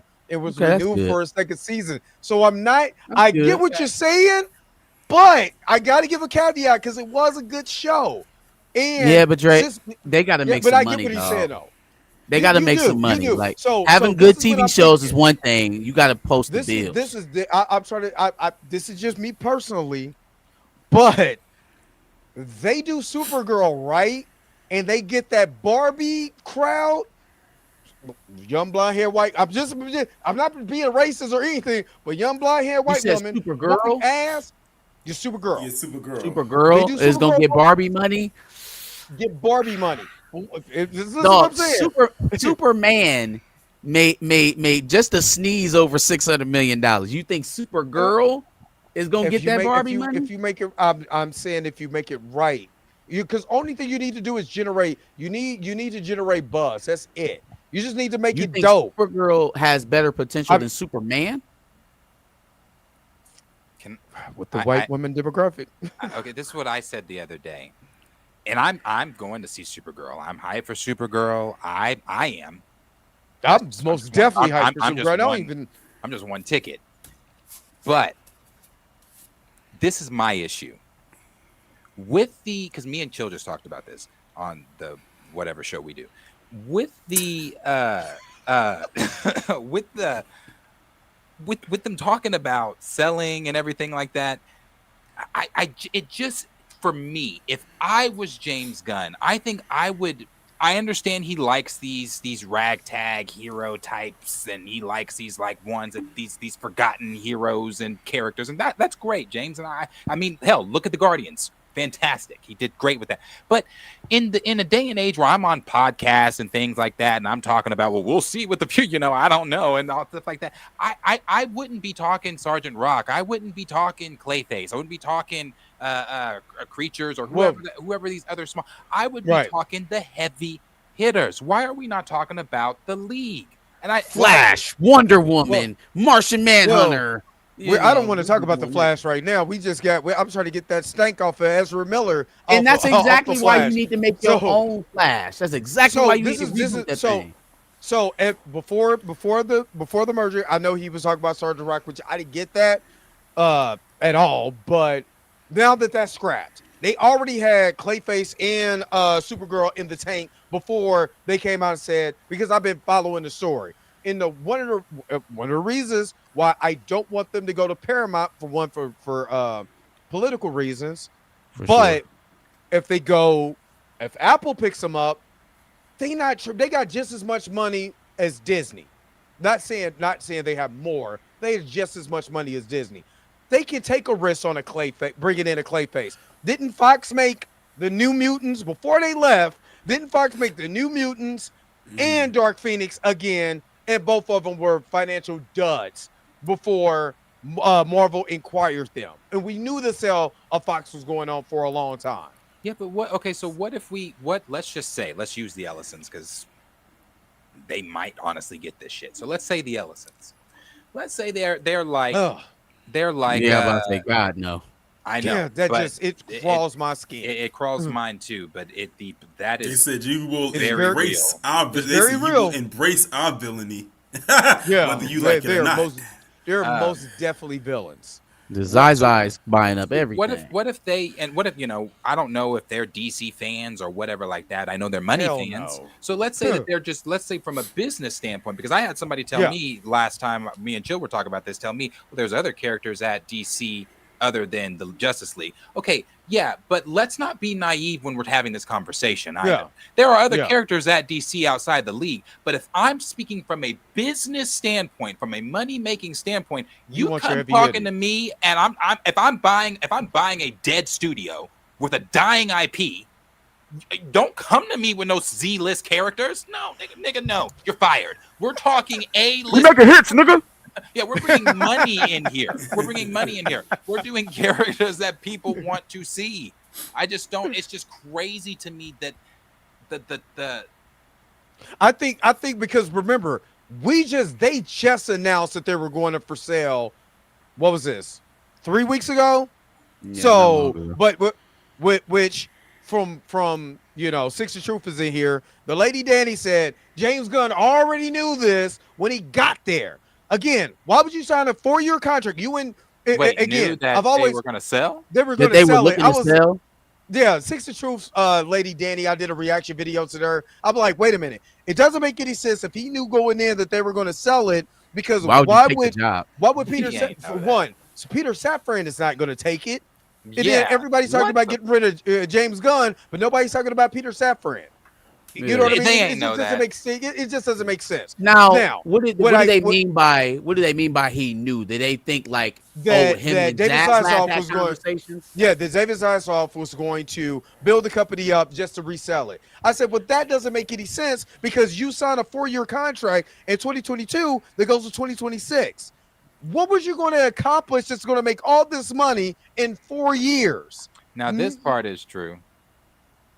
When Zazie was fired or hired, everybody was coming in to sell it. Now, you knew that as like, if you knew the business, if you knew Zaslav and what he did at Discovery, then you could kind of tell what he probably wanted to do with Warner Brothers. But are you saying James Gunn, the person who took the job to be the president of the studio, knew that? Yeah, that doesn't make any sense. Yeah, it didn't make any sense. Why would you? Why would you? Yeah, nobody's going to take that job. And if you knew that this company is going to be for sale, then you know damn well 4 years is not enough to be super profitable, where you're making more money than what you're producing out. You know what I mean? So I get it, and I get what Darius is talking about. Clayface, $40 million budget, you might make $150 million. You might. We have to also, sorry, Dre, we have to also start thinking from that standpoint too. You know, when he said DC, what Lauren said, DC is, they said they're going to bring everybody over for Paramount. Dre started this off with political reasons. You have to remember there is a political reason that the Trump Yes. administration wants the Ellisons and Paramount to get Yes. Warner Brothers. Because they want If that CNN. happens, you also have to remember it's not as if James Gunn has come out and given his political standpoint, but it's not as if we all somewhat don't know his political standpoint. What has Trump already been trying to do? Exactly. Silence people that are going at him. So I wouldn't be so secure in my everybody at DC is safe. Exactly. And I would that's like why to the see James WGA Gunn gone. I don't Right. like his anti-Israel content. We should get rid of Right. him.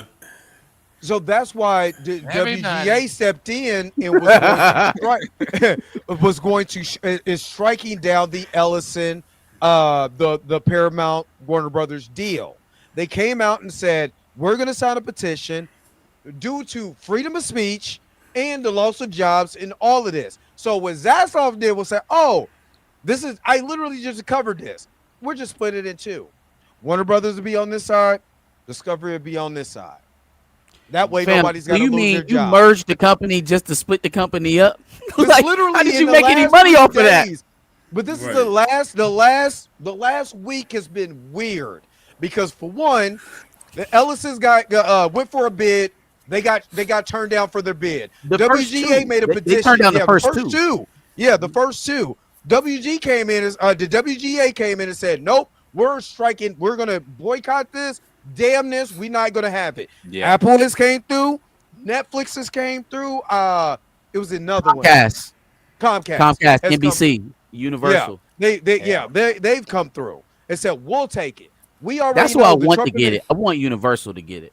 Yeah, well, we already know that the Trump administration wants it because they want to control CNN, just like they did with CBS. That's all it I is. think Monopolizing. Warner Brothers should think long and hard about who they sell to outside of Paramount. We could tie it up in court for a very long time. You should think very hard. Look, Ellisons are big people. I'm a big winner with these types of things. I've won many times. We win very hugely when we do this. If you try to fight me in court, I'll win. I own all the court. I know all the judges. They're all my friends. But you know what's going to happen? Somebody going to come in with a And low their ball daughters. offer, and that's who's going to get it. So I think Apple Paramount comes in- is lowballing. I think Paramount is the one because they know the president is yeah. on their side. So Yeah. if the president on your side, he's saying we're gonna sue y'all over any other merger you try to do outside of Paramount, then I'm gonna offer Exactly. you pennies because you got to come to me, right? Why would I Right. give you top dollar offering if I know I can get you for pennies on the dollar? Exactly. Exactly. So that's why I believe Apple is going to do it. Apple has built a I'd be fine with Apple. I think Apple has built a We've never considerable- seen Apple steward a catalog like that, y'all. Though we've never seen them No, have a but- catalog but- like that. But they've been trying to get catalogs like this for a while, ever since they started their own service. So Tina, he ain't know that shit. He said, "How the heck we know he ain't know?" But He but ain't why would you take the job? why would you take the job? That's like you going to go work at a company, but like, well, you know, we're gonna sell it. So Hey, you know, it took him hey. 3.5 years to make the Superman movie, and we still don't have a Wait a script minute. for Batman. Not Why would only he did take a 4-year deal? not only Exactly. not only did it take him 3 years to make that script, do you notice how fast he wrote Man of Tomorrow? It's not. He's not playing.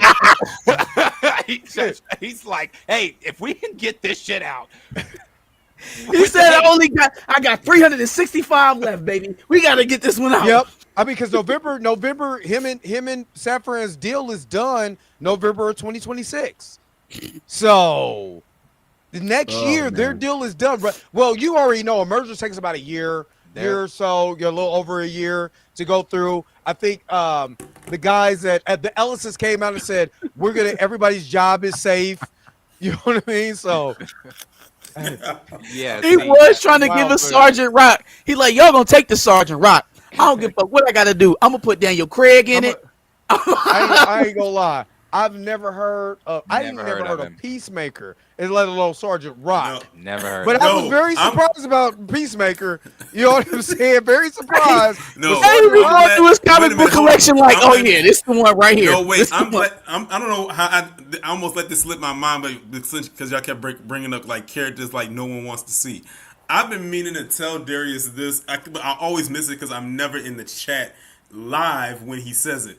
not only does Darius have a problem with Clayface, but whenever he brings up Batmite, he says it. He says it with such vitriol. He like, who the fuck is Batmite? Batmite. Yeah, he's trying to make that shit happen like Fetch for sure. Who the fuck I is looking can't for Batmite? He Bro, says when I it with watch such him- vitriol and disgust. It is hilarious. When I watch him on these podcasts and he's like, "Oh yeah, we're trying to figure out Batmite," I'm like, "Figure out the league." It pisses me off. But you Cul- can Culture tell Made, James that's Gunn a- watch. But you can tell That's- James Gunn watched a lot of Batman and animated series to be pulling guys like out of the Oh, yeah. woodworks, you know, for that. So Because the thing is, what it is he's trying to recreate what he did with bringing the MCU, yeah, the Guardians, bringing in characters that no one knew of, and they just blew up. And he's trying to And I'm do the not same really mad thing at that, in DC. I'm not really mad at that if you're building towards the bigger characters, right? If you're putting, I think Clayface should have been a HBO Max thing because HBO Max doesn't miss. So I wouldn't have been mad at Clayface being a movie. I said if it's a horror movie, I'm all for it because Clayface is truly a tragic story if you give it to me in a horror aspect. If you're giving me just Clayface and it's more of like the superhero type, yeah. You know, but for 40 million, I mean, are you really missing out? I mean, seriously, And I it's even 40 and the mil. here's here's the thing for me. Like when I was watching the Batman animated series when I was younger, I always thought Clayface was one of Batman's more interesting villains because we always saw Batman with Joker because that's the parent they always threw at us because like that's his primary villain. Yeah. But then when I was like Clayface would be interesting, and I always said I wonder what Clayface would look like in live action. However, I wasn't thinking that it was going to be give him his own movie. I thought, no, let him be a villain with Batman in it, going and fighting him. Oh, I agree. So if that happens, if he does show up because if he shows up in Clayface, it's not going to be any more than like how they kind of cameo. did at the end of Sort of like the Dark Crucial Knight Commandos. when the Or even how they threw him in there in that little piece he had when he was in the Suicide Squad. I'm sorry, I'm just so past that. I don't want him to show up at the end and be like, well, what we got, Gordon? Like, no. No. I know he exists here. It's his fucking world. So the fact that he hasn't shown up this whole time, no. I mean, what they did with Crucial Commandos was kind of dope. This is So- interesting. DeLuca and didn't watch Abdi that got yet. extended. Yeah, that they was did a get little bit of extended. news. Yeah. They got extended. Yeah, they got so why extended. hasn't Gunn been extended yet? His deal don't up know. next But it's year. but it's How did Gunn Abdi and and- DeLuca go but, from? but it's Safran and Gunn. Everybody keeps going at Gunn, but Safran does the business and Well, no. nobody's talking The about reason their why I package asked deal. that though, Dre. The reason why I asked that is because it was rumored that Zaslav might have been looking at Gunn to take over for DeLuca and Abdi, not Saffron, but Gunn to slide into DeLuca and Abdi's spot. So how we But go the- from but that Luka- but to DeLuca- them but getting DeLuca and Abdi- extended and him not even getting the, he got to Well, wait. DeLuca until and 2026. Abley been around since New Line. But they also was about to get fired though. They asked was on the chopping block before. Yeah, What was the, goddamn it, the video game earlier this year? Oh my the god! movie about the Now video you game. interest me. Minecraft. Minecraft. Yeah. Oh, yeah, Before Minecraft. that, they was on their way out the door. I mean, because I said Warner Brothers as a studio had, in my opinion, and I'm gonna stand on this, one of the best financial years ever. they did this year with Sinners, Listen, Minecraft listen. movies. Just You had Sinners, you had Minecraft, you had Final was- Destination, Bloodlines, you had F1. F1. They came Yep. out. F1 Then they had was Superman. fire. Then they had Weapons, Conjuring, All Last of- Rites. yeah. That's why they all was. of That's why. them That's why they made was money. upset. That's why they was upset. They was like, you know what? Y'all was on a trajectory winning all year with the exception of a couple. Why did you move Mortal Kombat 2 from October to May? But then I had to think about it on the business end. I said WB may not have much coming out next year because the only movie we knew from them up until that point was Supergirl. So they said, you know what? Let's just push and let Mortal Kombat come out in May, and then because Marvel does not have a May movie coming out, let's put it in their usual spot at the beginning of May and have that kick off the summer movie run. I said, okay, they were smart with that. So you got Mortal Kombat 2 coming out because it was going to come out on the 15th of May, but they bumped it up a week to the 8th. And then Supergirl comes out near the end of June. And I think, as far as I know, those are probably like their two biggest movies that's coming out next year. I mean, I don't know what else Warner Brothers has on the slate, but as far as like a movie with an IP, those are their two that are coming out next year.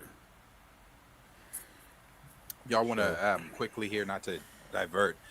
Y'all want to jump to back to some Doomsday news? Look like we just got some trailer details from somebody that got to view it. I don't know if. Well, I know I can't. If somebody can click that link in the private chat and play it, I can play the video. You just won't hear it because I use Firefox, and Chrome fucks up StreamYard for me. Wait, what's going on? In the private chat, there's a link from somebody that got to see filmthreat.com. They got to see the trailer. And they are talking about what was in the trailer, but I can't play it, or you won't hear it. Yeah, you can just you can listen to it and just tell us what they said. See if I can get it up here. Pause. And Six of Truth. I know you didn't want to hear this, but John Campia said he reached out to folks he knew personally at Warner Brothers and said Gunn wasn't going nowhere. Ha ha. I mean, I don't think he should go anywhere. Yeah. Well, we trust in Campy. He hasn't had a chance to. He's had one. I mean, movie. He's had has one Campia movie. been in the industry for 20 some odd years? Will he not know somebody? That's a fact. That's a fact. He also called himself the grandfather of Recast T'Challa. Well, so I just be looking at him with side eye. We ain't bringing him up. Players fuck up. I just be looking at him with a side eye. He just be talking. I'm sorry, sometimes. Miss Roberta. She might be still in here. She gonna get me in the morning. He's the same one that gave the No Way Home pictures. Wasn't supposed to. He did. I forgot that was John. Take a look at Tobey Maguire's dick. Remember those words. That was from John Campia. Whoa. Gotta relax. All right. You want me to present this? Yeah. All right. Audience, let us know if you can hear it. These are skip to the 40-second. I like that coat. What is it? 42 minutes? Oh, I'm about to say what coat, and then I had to look. I was like okay. Carhartt vintage jackets flash sale. Should be at just right at 40 minutes. 40 minutes 29 seconds. 40 minutes 29 seconds. Oh, I'm glad they bookmarked Six of Truth just hates James Gunn. I don't know if James Gunn PD your cereal or what. We'll just stop there. We'll get it there. There's a lot of things I can't mention. I'll just tell you what I can say.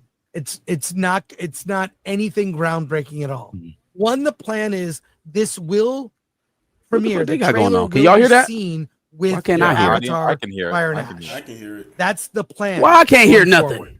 Okay, it'll be seen there, Damn it. which I think will actually really drive up the box office. Mm-hmm. Right. So that's when people will see it, and that comes out in late December. Right? What is it? The 19th? You can look it up. And the person who saw it said it's not finished, not completely finished, but he was this person, he or she, was surprised at the amount of footage they showed of Doom in action. Mm. It felt like, and this is my interpretation, it felt maybe a little desperate. That they're really that when they say Avengers Doomsday, this is not a teaser trailer. You're gonna get not just a glimpse of Doom, you're gonna see Doom. And the way the character was described in terms of Downey's interpretation of the character is a classic universal monster, like the Phantom of the Opera. You know, the Lon Chaney Phantom of the Opera. It's a tragic figure and a broken figure, and part of it is his armor, Doom's armor. Okay, Iron Man had the armor, and that was his superpower. Yeah. Doom must have the armor because he has a broken body, scarred, and he's going full. Not my words, someone else's words. He went full universal monster with the interpretation. So true Darth Vader and not Kylo Ren. Exactly. The suit, he needs the suit to actually function. So this is almost, you're right. Yeah, Darth Vader, it's like almost, and frankly, when I saw like Star Wars in 1977, the first thing that popped in my head after seeing the movie was, that's kind of like Dr. Doom. Dr. Doom is green and metallic armor. Darth Vader is just Dr. Doom spray painted black. It all comes full circle. That was and look, even George Lucas admits it was, he was influenced by Flash Gordon. Yes. Pop art, Marvel Comics. So did y'all get that interpretation? I don't like it. No. Yeah, I'm gonna be honest with you. I have. Did y'all get that same interpretation everything that they're Doom was saying Vader right and now- Vader is Doom? That was 1-to-1? No. I never until George Lucas said it. I didn't. Now that I kind of see it. Yeah, I kind of see that a little bit. I don't like when people can. Even when the maker does it, I hate when Vader's Vader. Damn it. Yeah, but I see the parallels. But the thing is, Victor Von Doom, before he became Doom, was always a elite asshole. I mean, my man wouldn't pay Luke Cage just $200, so 200. So my man Luke Cage had to At tune least him up. Anakin for his 200 Skywalker money. had some depth to him before he went to the dark side. Victor was already there. He just didn't have the powers or the suit yet. Wait, finish that out that he was saying, Marcus. makes sense. So this is and then of course add the element that Doom has not just his technical and skill with science, also combined with magic. Which is very Doom. Yeah, so that's really what I can report. Looking at Avatar, which everyone really could have guessed that, not big news, but you will see a lot of Doom in the trailer. What this is Marvel planting the flag and saying, you know what? Boom. This is what we're doing. Get ready for it. And I do think, based on what I heard, that fans will be excited. I mean, they're doing this trailer now 1 year out, at least from what the current release. A lot of people are saying could push 6 months. The fact that they're already shooting the second movie after completing, they're doing reshoots, completing Doomsday. This will be worked on right up until the end. Secret Wars will be shooting. You can look it up. It's been announced, not a secret. That's shooting early in 2026. So there you go. When I can tell you more news, I will. That's all really I'm kind of allowed to say. Yeah. Any comments, Alan? We'll go. Yeah, that sounds like a load of barnacles. Okay. There you go. I'm gonna be honest with you. I'm gonna be honest with you. That it was literally like a stream of words that went in one ear and out the other. Like I kind of tuned it out a little bit. I was like, okay, you're kind of like telling us this, that, and the third, but yeah, the whole broken, he needs the armor to survive thing, I don't like. But one thing I have said from the very beginning of them showing this trailer was they always needed to show as much Doom as possible, show as much action as possible. Don't have this sell it. trailer being some lines from Endgame with some flash. Don't do that. Don't have it be. You remember when they did that Marvels trailer? That very last like teaser trailer for the Marvels didn't have shit to do with the Marvels. Yep, it was terrible. The Thanos That was quotes. a terrible trailer. Yes, it all was the a terrible Thanos trailer. quotes and all that shit. Don't do that. They didn't even reference it. They weren't even talking about Thanos. They just threw it in there erroneously.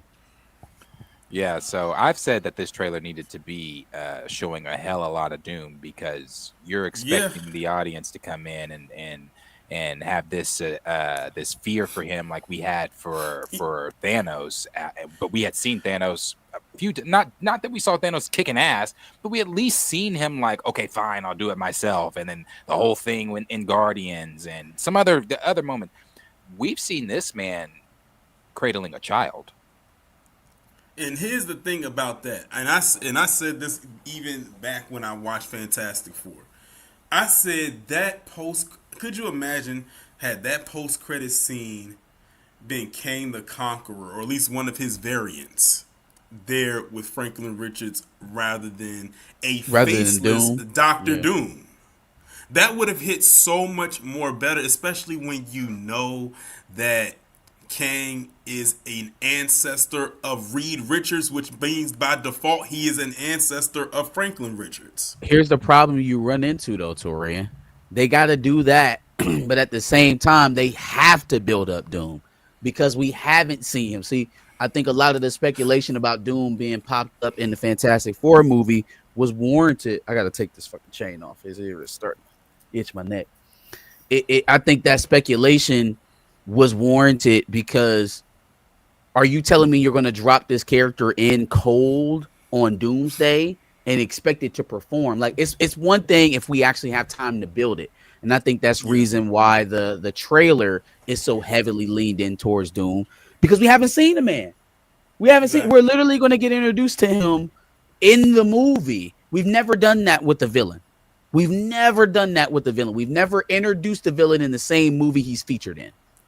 So now this is uncharted grounds in terms of building hype. So that having to do that at the same time puts you in a pickle.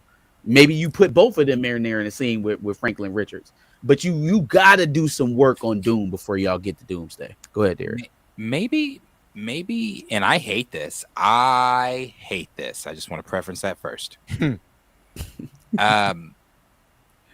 Maybe they've done their work. Maybe the theory that is out there of, with them saying that, hey, this is a direct sequel to Endgame. Maybe we don't have to know Doom because we already know Doom because he's Tony Stark. He's Tony Stark. No, but I don't think they could do it as a 1-to-1. I don't think they can make Dr. Doom Tony Stark. I think they have to make a Dr. Doom, but he has to be a different character than what we've seen in Tony. This is not from Marvel or anything. This is just a theory that is out there. Josh started it, and now all these other people are running with it. I hated it when he said it, and I hated it when other people started running with it. The whole Tony Stark is adopted, and he was supposed to be Dr. Doom, and Dr. Doom is him from another universe or another reality or whatever. And and I'm just saying maybe this is why they're trying to make it seem as if we really don't got to know this nigga because, hey, you spent the entire Infinity Saga with him. But this time, hey, he's the bad guy. I feel like when you tear that deep into the lore to set a course, it kind of handicaps you, right? When you have to tear up the things that come before you that much to set your own course, first of all, you end up spending a percentage of the movie course correcting things that have already been established. Number two, you think that you're setting your own original course, but if you spend a period of time trying to retcon the stuff that came before or trying to lambaste over that so nobody remembers it, then you are beholden to that. You're still beholden to that narrative. Whether you're continuing it on or if you're trying to add more things to the story to cover it up, you're still beholden to that narrative. You're not telling your story for a certain period of time. You covering up somebody else's work. I don't think that's good storytelling. I don't think that that's good. They have to find a way to deal with the MCU the way it is and still push it forward with this new villain. But they haven't been doing that work necessarily in these last two phases. So that's where a lot of my skepticism for Doomsday in general is coming from. They simply haven't done the work, and they just expect everybody to hop on the bandwagon. I don't think we're that. I don't think that's where we're at in terms of an audience. We shall see for sure with that. When they drop that trailer in front of Avatar: Fire and Ash, as I've said, if it's one of those things where people are saying, "Oh, that was," talking about the trailer for the weekend, talking about the trailer for maybe that next week, and then the theories and skeptics all die down, well, then you didn't do your job. I always use No Way Home as a point of reference because it was the last real moment that I felt that the MCU was on fire, and in a good way. If it doesn't have that No Way Home feel where people are literally y'all remember that people were fucking going crazy theorizing, going crazy, breaking down late night interviews done with Andrew Garfield. Like, come on, people were going. I am not the wolf. Yeah, so if it doesn't have that feel where the audience is really invested in really riding the coattails to Doomsday, then I don't know that it did its job. And here's the thing. There isn't another MCU movie coming out until Brand New Day. And that's not until the end of July. What do they have? Vision Quest and then that? Oh, fucking Wonder Man. Lord have mercy. Wonder Man. Wonder Man! And then Vision Quest. And then No Way Home. I mean, Brand New Day. Hey, they was As talking far about as- Wonder Man gonna be fired. This shit, hell. The hell.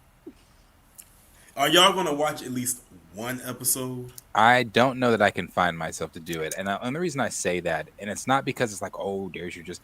That first impressions for me are lasting impressions. That trailer was ass. That trailer was ass. It was I usually watch people's trailer reactions for like certain trailers. For that one, I did not, because I just had the strongest inkling that a lot of people was going to have a lot of shit to say about it. So I said, I'm gonna just leave it alone. I will watch at least one episode to see what the narrative is supposed to be with it. But I have. Did you watch the trailer? I did. I watched a little short one and then I watched the full one. So what was your thoughts on the full one? There it is. There it is. That deep side told it all. Now, Yeah, this is so the same. Yeah. The same thing that you said about Clayface is what I felt about Wonder Man. We are in the midst of a multiverse saga. I ain't trying to watch a show about an actor trying to get a job with some weirdo. I don't care. It's the whole business they've made around it. Like, I'm auditioning for Wonder Man. You're not Wonder Man. I'm going to watch it to see what happens. And it's out of pure curiosity. It's not because I want to. It's just because I'm curious. I want to see what they're talking about. I'm just confused. How many episodes is it? 8, 9, the normal? Yeah. So at what point does he become not Wonder Man on screen, but Wonder Man? Not Wonder Man in the show, but Wonder Man. So is it like Wonder Man's not real? He's a TV character. Right. Yes, but he's trying to play Wonder Man. But he's supposed to get these powers also, because so we're not watching 9 episodes of an episode. Like, we're not watching a TV show of a TV show. I'm gonna sit around and wait for the viral moment where they're like, "Oh my God, it was a fake out. He's Adam Brashear." Then I'll start watching it. Isn't Wonder Man supposed to be attached to Vision? Yes, he is. It's his brain. He's got the same brain waves. That's why they're kind of somewhat close. And let them. Well, see, this is why I'm not watching. So you're not hurt. My feelings aren't hurt that they're doing that in the finale. I'm not watching. I'm not watching. I'll see the clips on Twitter, and if the clips on Twitter are good enough, I'm like, you know what? Okay, I might check this out. Then I might check Wonder Man out. If Twitter is giving me the vibe that you can miss this like you missed Zombies and the rest, then I'm gonna miss it. I haven't heard a single soul talk about Eyes of Wakanda. Not a single body, not a single person. Nobody talked about Eyes of Wakanda. Yeah, not since even when it showed. I mean, I did appreciate the art. some of the direction, stuff like that, but it doesn't tie to anything that has anything to do with T'Challa. I just use it as a one-off, visually, yes. Some of the stories, yes. Still has nothing to do with T'Challa, so I don't put it up there. Hey, Eyes of Wakanda. Yeah, art-wise, I mean, as War an art Dogs. form, like me being, being an acting and looking at it as at an artistic standpoint, it has some phenomenal aspects. As we're talking about this multiverse, and we're talking about what's supposed to be going on for, T'Challa and trying to and all of that has nothing to do with that. Yeah. Yeah, It's Alvin, Eyes of Wakanda. That came out in August. Yeah, I mean, like I said, if you're not looking at if you take away the T'Challa aspect of it, it's actually really good. But that being looming over there, you don't really care about it after you watch it. You be like, Well, and they tried to make it. It's so funny, boy.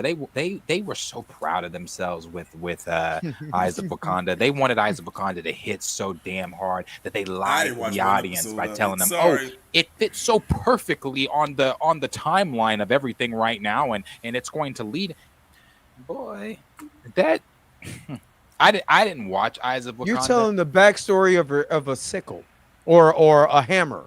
Or that's what it is. It's the backstory of the hammer. The backstory of the hammer. No, it's dead serious. It's the backstory of the hammer to kill the Killmonger finds in the museum. That's what the show is really about. Oh wow, the show is about the hammer from the museum that poisoned the He said a sickle at first. I was like, what the sickle fuck or is a sickle? whatever he did, farming tool, whatever. I was like, what is a sickle? Because once Killmonger shows up on screen and they do the scene where he's in the museum, I'm like, so this really is a show about a farming tool. Artifacts thank from you for Wakanda. The lion, yeah. All sentence the that you.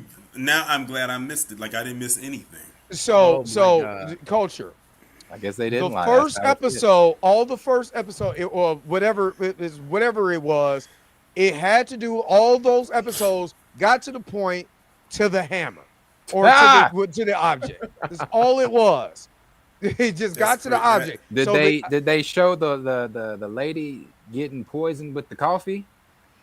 No, they didn't go that far. Oh, okay. Well, then they should commit it. Go the whole way if you're gonna tell the whole. They just hammer got to the story. point. They just got to the point where you saw when you see Killmonger, that opening scene where you see him from the back and you see him looking at the hammer before the lady comes over. Is it animated? That scene? I don't know. It was actually live action. They just stopped. I'm done. They stopped. They stopped. Like you get done. to that point and it stops. So I think it was live action. They could. Wait, whatever, They were the so hammer, lazy the with it. sickle, They whatever. said no. They we're not can doing recreate it in animation, huh? We gonna repurpose the mean- beef footage. Like if you think about the show in its entirety, it's a show about them trying to figure out how to be able to keep Wakanda in secret. There were a lot of war dolls going out. The Hatu Sarasi wasn't named. It was animated. It looked real. I don't know, but the Hatu Sarasi wasn't named in the show. You had female Hatu Sarasi, which was a no-no. You know what I mean? And it all had to culminate to the hammer. Was it? I don't know. It looked rendered. Okay, it looked AI rendered. My bad. My bad. But it's still, at the end of the day, it was about a hammer. Or whatever it is. Whatever that tool is, that's what it was about. I'm about to get off because I'm not gonna lie. Gotta have that white lady give the history. Exactly. Have that white lady give Is the Tina still history. in the chat? She was asking for a I link. think she was asking but- for the link earlier. Yeah, but I got to get off of here because I've literally been up a long time. I feel you. I've been up all day, so I am exhausted right now. So, yeah, that's what the hammer had to be discovered by Killmonger to save the future, but it still had to do with a hammer. Tragic. I'm sorry. It sounds bad because I really liked the aesthetic and everything of some of the stories, but it still had to do with a hammer. Oh, she said So, she right there. She popped right up. all right. So, Call her name. Call her late Tina, night Tina, Beetlejuice. come She and take popped my right up. spot. I gotta get off of here, man. I appreciate you guys having How me much on longer we got? Pantheon. We're gonna be over I 2 don't- hours and 19 minutes. We Yeah, we we been on are. here. I appreciate y'all being on. Oh, Tina, All I right, didn't Dre, even. you I know didn't for even sure, bro. see that. Tina. Yeah. I'm off next week. So you know, I didn't even see that, Tina. My Oh, Yeah, that's I'll why you're tune doing in all those next week. pre-records. Oh, that's why you're doing all those. Yeah, because I pre-records next week? got training from 6 in the morning to 4:30. So Okay. Monday through Thursday. So I'll be up after that. Cool. Up, my Okay. headphones are dying. All right. I'll be Thank you looking forward guys. to I it. appreciate you guys, man. Y'all take it easy, man. Much love to all of y'all. Taste the biscuits with the honey The and the honey sauce. You gotta biscuits put the honey sauce. with that honey sauce. Hey, look, hey, check it out. If anybody come in here grifting, tell them to taste the biscuits. Yeah. What's up, bro? Tina, I didn't even see that you messaged me. Yeah, she probably messaged you like a half hour ago. She did. I didn't even see it. Yeah. Well, Damson's on another red carpet. People gonna make Yeah. videos. Did They you gonna did you make feel another like that assumption. was a real thing, or did you feel like it was just Absolutely coincidental? not. Absolutely not. I wasn't gonna do a video over it, but I am going to do an actual video over it instead of just talking about it on the stream like Chill and I did. But I absolutely not. Absolutely not. I think it was nothing more than a red carpet event that had more to do with just the, like I said, if you watch Tina's video over it, it wasn't it was, I think the event was, or that part of something of it was put on by Tiana Taylor or whatever. I could be getting that wrong. But there were other Black celebrities that were walking in it as well that were wearing different designers that weren't the person that made the Wakanda. I seen Lakeith Stanfield in the back of that joint. Yeah, there was other people. So it was nothing more than I'm like, a so fashion Lakeith, that mean show. Lakeith in Black Panther too? Yeah, and then yeah, it was nothing more than a fashion show. But I'll tell you what's been irritating.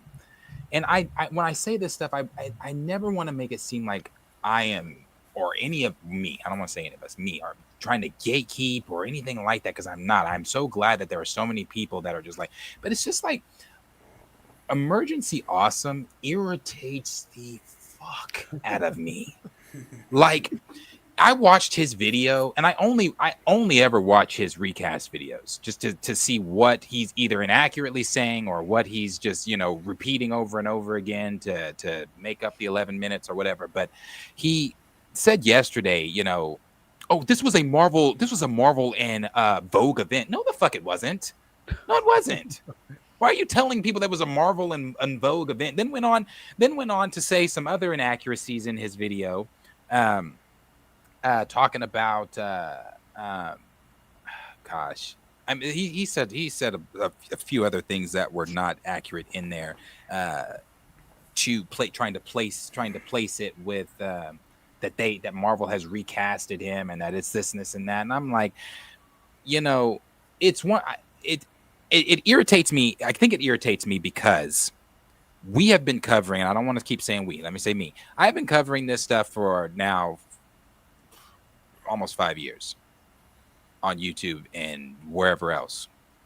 And for him to come in, all of them, Soups, all of them, for them to come in, I love it that you're getting the views and you're getting the eyes and all that kind of stuff, but you are also not giving people real facts. You're not giving people, like, in videos that we all do, we will cite video or interviews where Chadwick has talked about wanting, it to continue or things like that. We'll cite interviews or whatever that Simone has said, or his brothers or whatever, X, Y, and Z. There, with Emergency Awesome, his video in particular, just the things he was talking about, just zero facts on any of the things he was talking about, and you were just going off of he was going off of his inaccurate account of his quote unquote Marvel fashion show, because that's what he called it. It was a Marvel fashion show. And it had nothing to do with Marvel. Nothing to do with. So it's just all the people that were like, just like, oh yeah, this is so cool. And he's like, yeah, what do you think about Marvel finally recasting T'Challa? What the fuck?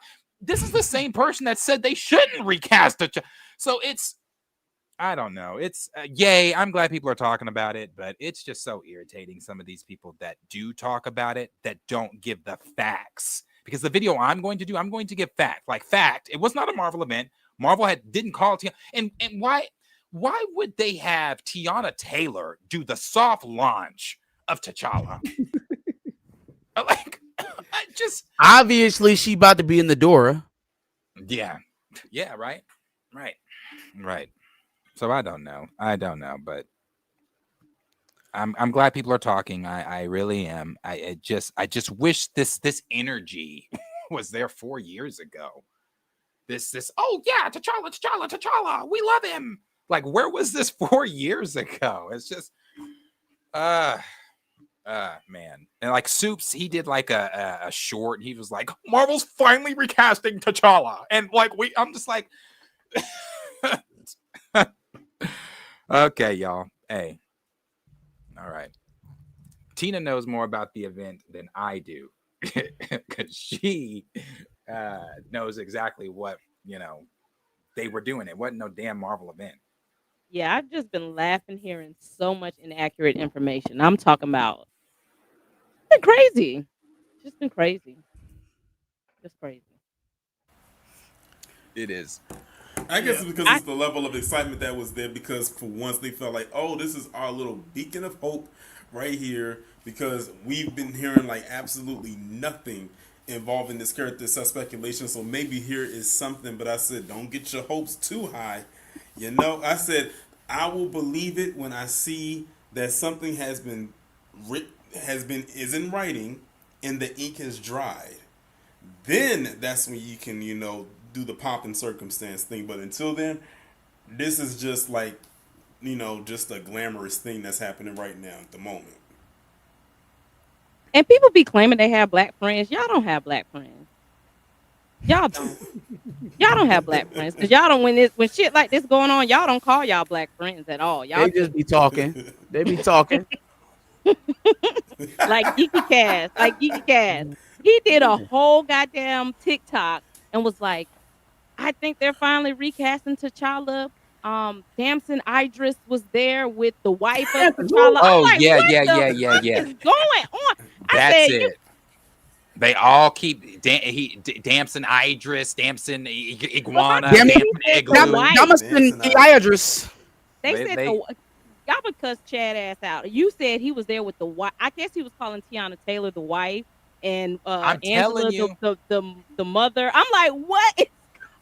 I'm telling you, but that is why I'm so irritated. It's because it's like, none of you have been interested in this conversation. And now I know that none of them are as passionate about recasting T'Challa as most of us are. But it's like, if you at least do some research before you go putting out a video. None. They riding a wave. They riding a wave. That's it. They're riding a wave. It's like, oh, this is a moment to get clicks with T'Challa's name attached, blah, blah, blah, blah, blah. So let me take advantage of it. That's exactly what it is. Riding the wave. Yeah, like you said, they said it was a Black Panther fashion show. I'm like, this is how. But look, this is what I'll say. I would not be surprised if there would not be a civil war brewing, because I do think all of this conversation. I said in my video, I would not be surprised if Kevin Feige starts looking at Ryan Coogler saying, "Hey man, I know you want to go where you want to go, but." Look what's happening. Have you been seeing what's happening? Ryan gonna be like, nah, I ain't seen shit. Nah, I don't got social. I don't got social media, bro. Bro, you should delete your social media too, bro. You should get like me. I would not be surprised if there starts to be a little more of a heavier hand, because stuff like this does make it back. Like, people see what's going on. So I wouldn't take it off the table. Yeah, I would not. But he's definitely not in Marvel at the moment, for sure. I know that for sure. But look, Kevin has folded on a lot of other stuff. Like I talked about, he bought old girl back from the Marvels. Nia DaCosta. Nia, he brought Michael Waldron's back. RDJ is back. What if Damson Michael just so B. happened- What you call it might be back. Y'all were talking earlier, Jonathan. Majors, Who yeah. knows? What if Damson just so happened to be at the fashion show? He see Tiana, he see Angela Bassett, he see they all, Ruthie Carter. They like, oh shit, they got their shit on. Hold on now. I'm here, but I'm here though. You feel me? I'm here, but I'm here. You know what I'm saying? If I slide in, I get some pictures. Maybe I can put some. 1,000%. You know what I'm saying? I can put a little rub on Marvel. Hey, listen, you see they calling for me, right? I do think I've said that too. I do think that I haven't said it in the context of the conversation, the whatever, the fashion show, but I have said before, he's obviously we all know that he's very much aware of people wanting him in. He's very much aware of the conversation and things like that. So I'm sure, because you have to remember too, Angela wasn't on board with killing T'Challa either. I don't think she wasn't on board with herself dying. Yes, but I Yeah, think that was also, I think that had to do with, because it was like, she had said something like, people are already gonna be sad enough from. Hold on, because this motherfucker. She was like, Ryan. Now, why would you, Ryan? Yeah, I think it's very intentional. I think Damson grabbing her hand. I think all of that was very intentional. I think he wants. Make it look. I think he wants the conversation for sure. He's not dumb. They said make it look. They said make it look thank juicy you, for the Pam. cameras. Thank you, Pam. That was another one. Jeff Goldblum was definitely in that thing too. Because that was another Who he gonna play? emergency awesome. That's the other Goldblum part. is about to play. That was the other part. Jeff Goldblum is about to play Namor's father. He said, I am the father of he started naming all the other celebrities that were in the picture. He was like, and if you notice, you can notice this was a Marvel event because there were so many other great big Marvel actors there. This motherfucker named the woman that plays the queen of the gold people chasing the Guardians. Yeah. her as a major actor in Marvel Studios. First she of all, got she's killed dead. in Guardians 3. She's dead. Exactly. She's dead. I don't even remember that she died, but yeah. So I was like, bro, he's wild for that. Stop, He's wild for that. If you don't stop, it was crazy. Hey, folks, it's been real. I walked around the block about 4 or 5 times getting the kids candy tonight. I'm about to hit it. I love y'all all. Tina, Torian, I appreciate y'all coming up tonight. Darius, no problem. POP, hold it down. POP, hold it down. Holding it down. I'm out of here. Hey, I almost pulled a Josh. I almost hit end stream. No, about to close it down. Why Before we NLE really Chopper doing a video pretending like he yelling at NBA YoungBoy? I'm gonna have to watch that. I gotta call my nephew because I'm so disconnected from the young guys. He gotta fill me in. I'm 20 years separated from what's going on. I gotta find out. But then I gotta ask a question. So Stranger Things season 5 dropped their official trailer today. What did you think? I thought it was great. I'm ready to. I'm not ready. I told somebody in a DM today on Instagram. I said I am not ready. They said why? I said because like when you've come to know these characters for all these seasons and you've seen them literally grow, it's like you get scared because it's like I just know because the final season they can pull out all the stops. One of the main characters is getting up out of here. Oh yeah, somebody's gonna die. Somebody gonna die is for about sure. to be put on Vecna's chopping block. Yeah, somebody's gonna die for sure. I like the trailer. I like also that they didn't really give us too much. These damn cats, bro, don't get. Yeah, I don't think they can get. Yeah, I don't think they can get too much because it's like these are going to be like movie style episodes and it's split into 3 parts. Yeah, I'm really excited about the finale in theaters. I'm definitely gonna do that. Oh yeah, that was smart. Yeah. That's smart That should be marketing pretty on cool. Netflix's part. Yeah. And Yeah. I might actually go and watch it on a big screen and just bypass watching it on Netflix that day. I'm sure that's gonna draw a crowd. Yeah, I'm gonna go. I'm gonna see. I'm gonna watch the finale there before I watch it on Netflix. But it, I'm ready. I'm ready. You know, I'm interested, especially that the ending of the trailer where he's telling Will, "I need you one last One time." last time. I'm like, ah, shit. Will can't. I said, Right. I said, Will hasn't had a break since episode 1, season 1. No. They put that boy through it like every season. He can't catch a break. Yeah, I'm ready. I'm ready, and I'm glad it's next month. Not too far off. Yep. And Are I y'all looked at watching the. Welcome to Derry? I haven't watched I it. Yeah, Everybody- yes, I watched I the am. opening to the first episode. I haven't finished Okay. it though. I'm gonna watch. I watched the first, you know, and also they're streaming the episode 2 on Halloween, which ironically is tomorrow, instead of waiting I think until it's coming. Yeah, it's Sunday coming out to at do it. 3. It's coming out at 3 a.m. I think tonight. So I'm When- definitely looking. You can What's that? spoil it for me without. Don't tell me the everything. Is Pennywise in the first episode? A form of him is. A form of him. Okay.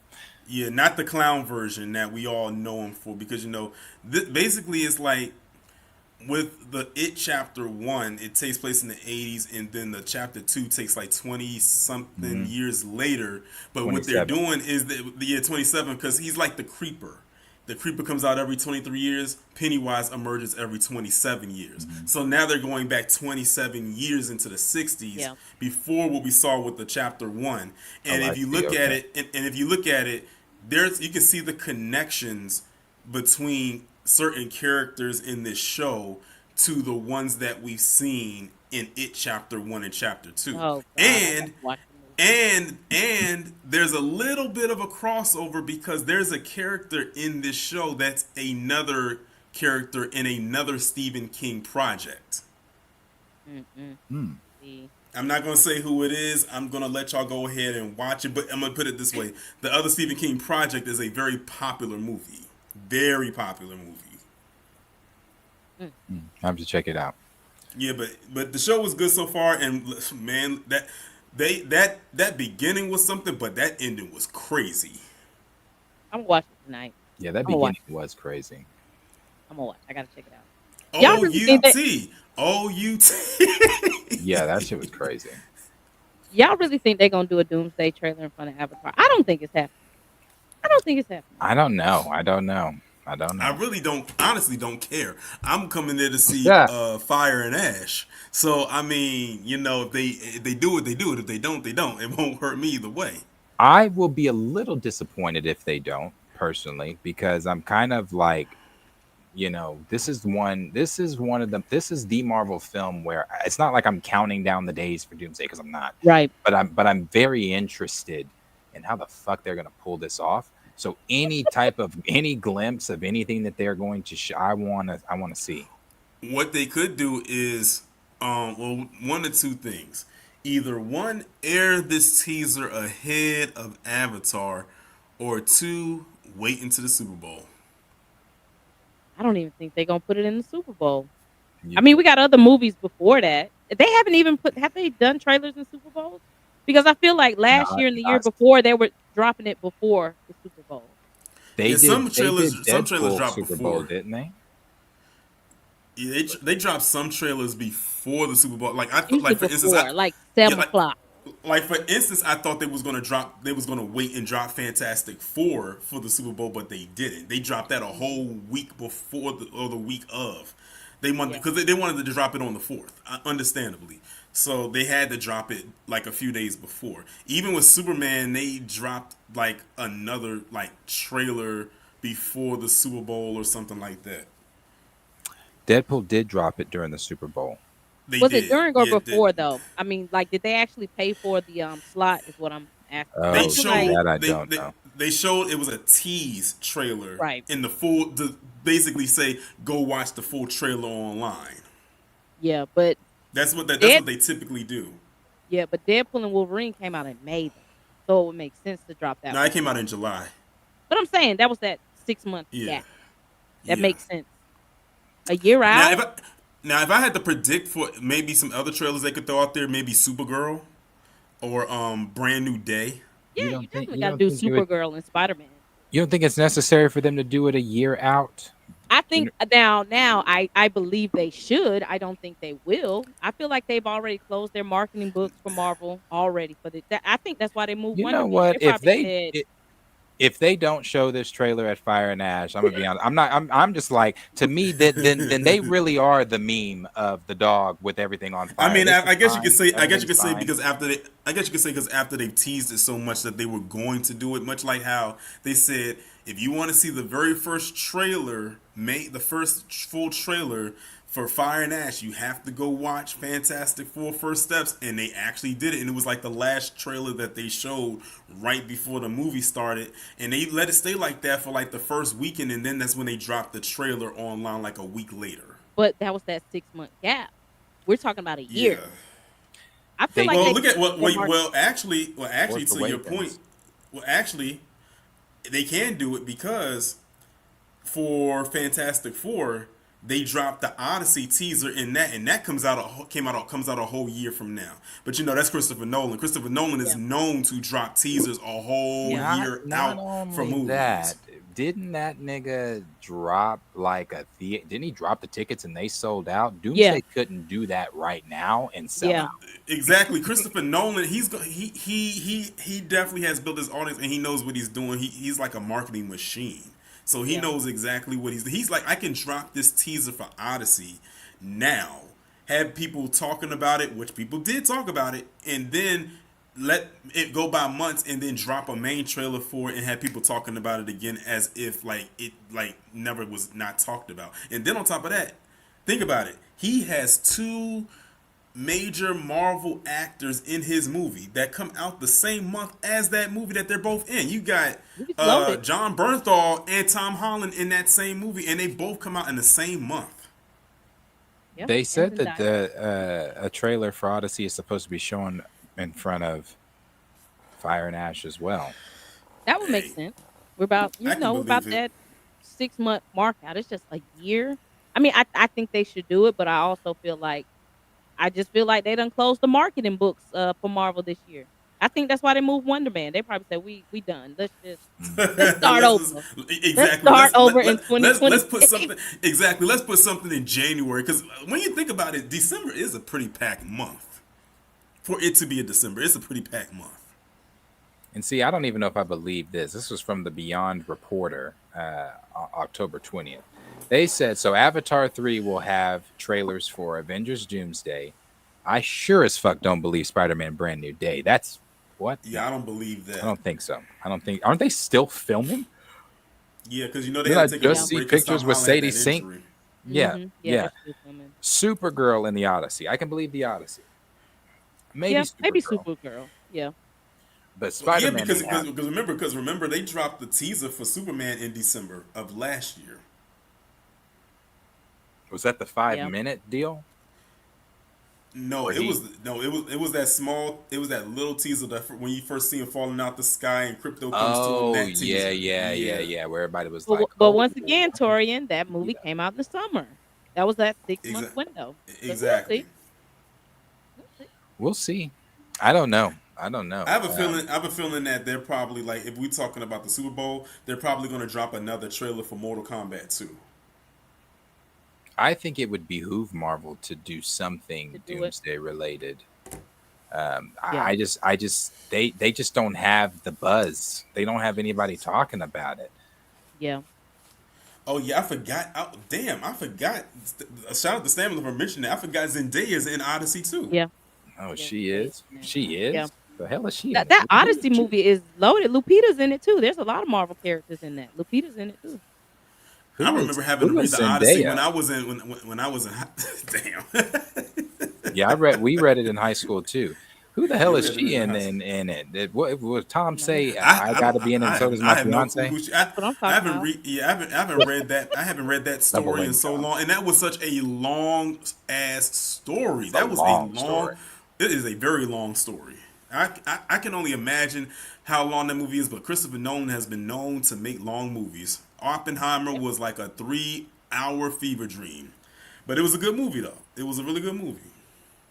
Yeah, no, this is probably going to be a long ass movie. I'm sure things and practical effects he really wanted to do, like Yeah. Zeus's lightning. Probably like, can we really get some real lightning to hit these motherfuckers real quick? So yeah, no, it's gonna be great though. That teaser was, I mean, if you know the story of the Odyssey is a great story in general. So, Yeah. So yeah, I'm ready. Dang. I wanted to come in when y'all was talking about the Doomsday, talking about how he needs the suit to hold him together. Y'all, I'm gonna be so pissed off. Oh yeah, I already said that RDJ look old. Like he look old. He look real frail and old. So if the Turtle-like. suit has to keep him up, yeah, no. I'm just the geriatric Dr. Doom. I was just about to say that I'm sick of geriatric superheroes and villains. Damn, gotta have Dr. Doom home by 8. I'm gonna be so mad, but I'm gonna be there. He gonna have to. He got to put on some icy hot. Yeah. But that HD video, I mean, picture that's going around, it did show like, I think he had Thor's hammer in one of the emblems, and then Captain Marvel's. So I'm like, maybe he is taking all this stuff to hold his body together. What You picture? didn't see? Oh, dang, let me see. So somebody has an HD. There's been an HD version of that Dr. Doom picture going around from when they were over in Asia. Somebody like blew it up or zoomed into it. Let me see. Dr. Doom. Not on topic, but did you see Winnie Harlow dress as Whitney? I've seen That's it. funny. She killed that. I'm gonna tag you. I don't know. She killed that. She.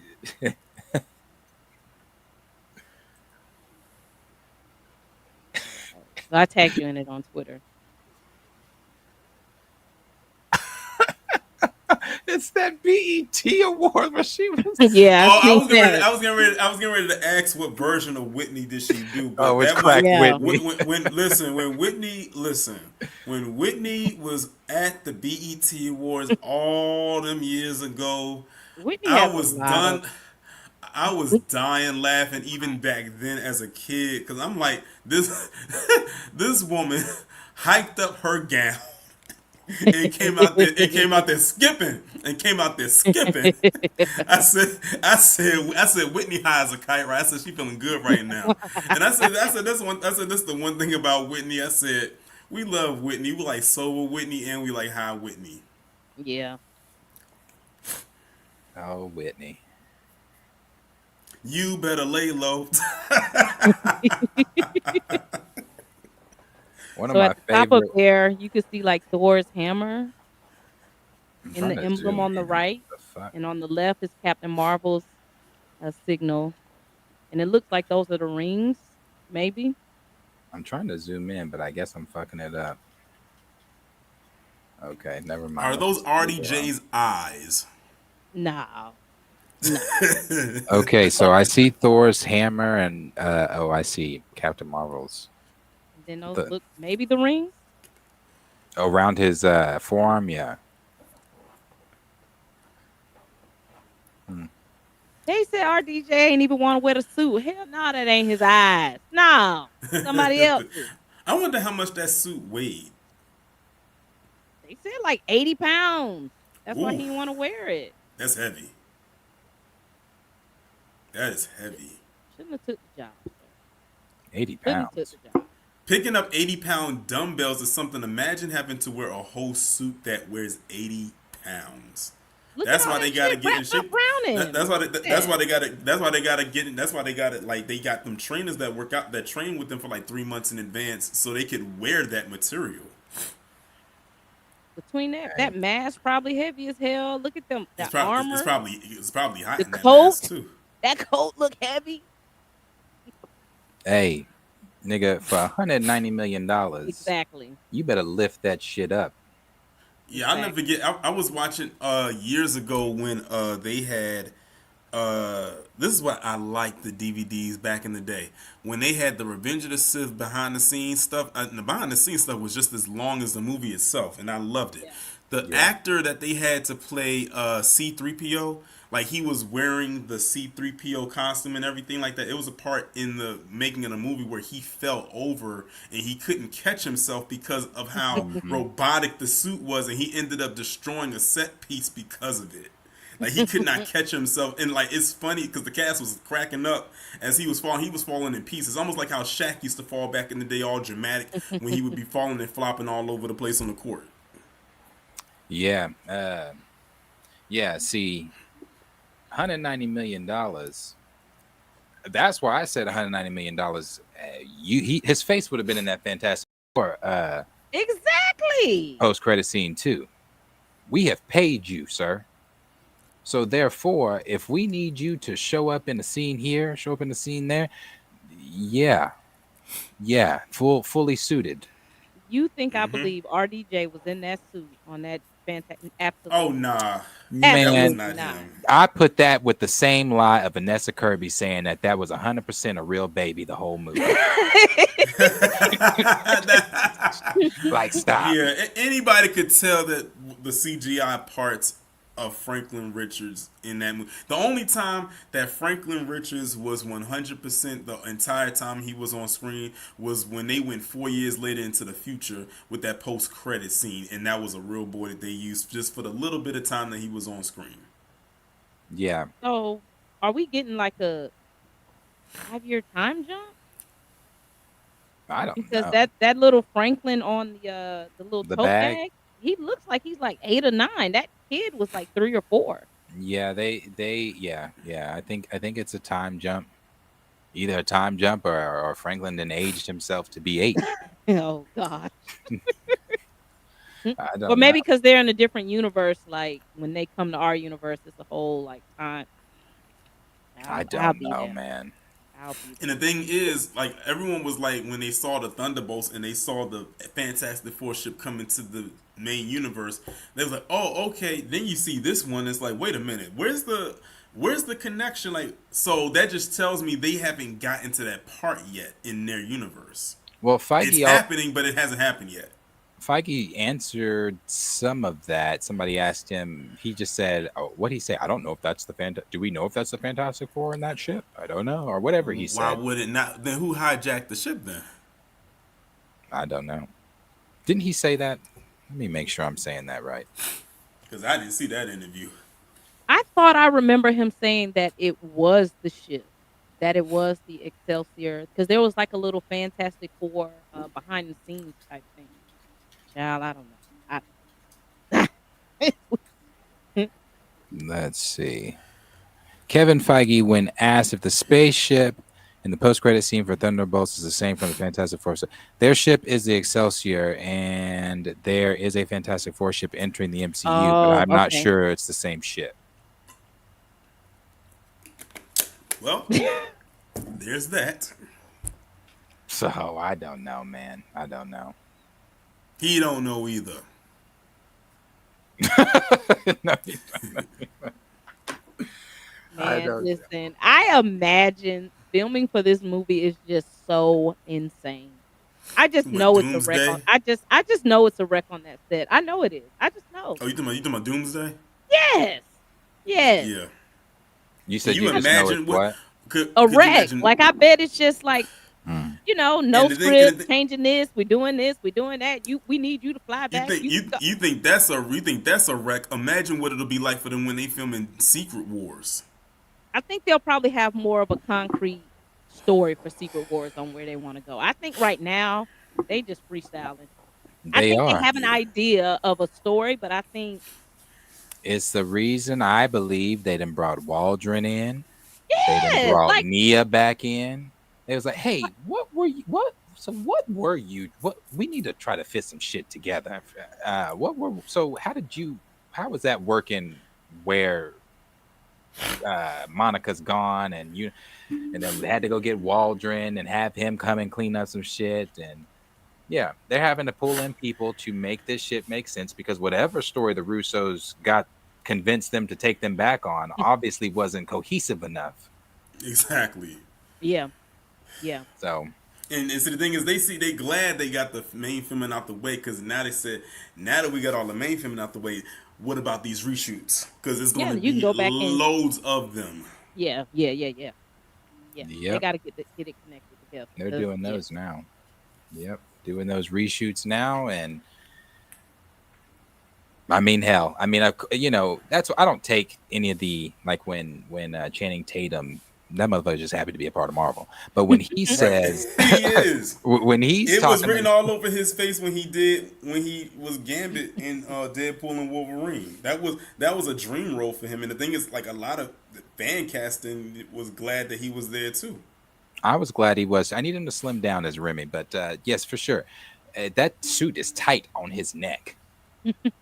They got him up here. It is kind of tight on that. But you could tell. But like I said, he literally became an overnight meme with some of the stuff that he was saying. And I'm sure he was just sitting back just laughing at it. You could tell he had a real good time with that. Like, he was just having fun. Yeah. But he's talking about how Doomsday is, we're not even going to be able to handle it. It's what he say. It's ooze. It's going to ooze. Whatever he said, whatever he was saying. Yeah, of course. Again, I attribute two things here. One, you're happy to just be a part of the team. right. Two, you kind of have to say those things, right? You're on the. Now, you could pull a Mark Hamill and be like, I don't know. I don't know. I can't tell you don't go see the movie, but I don't know. Right. So I don't know. I'm not taking Channing Tatum at his word right now. I do believe them all when they say that Robert Downey Jr. probably is delivering a Oh yeah. brilliant performance. But I don't believe any of them on the, oh gosh, you're going to be blown away. I think because we dissect everything, so I think for the general audience, I think it's gonna be fine. But I think us, oh yeah, we so deep into it, we gonna be like, well, Yeah.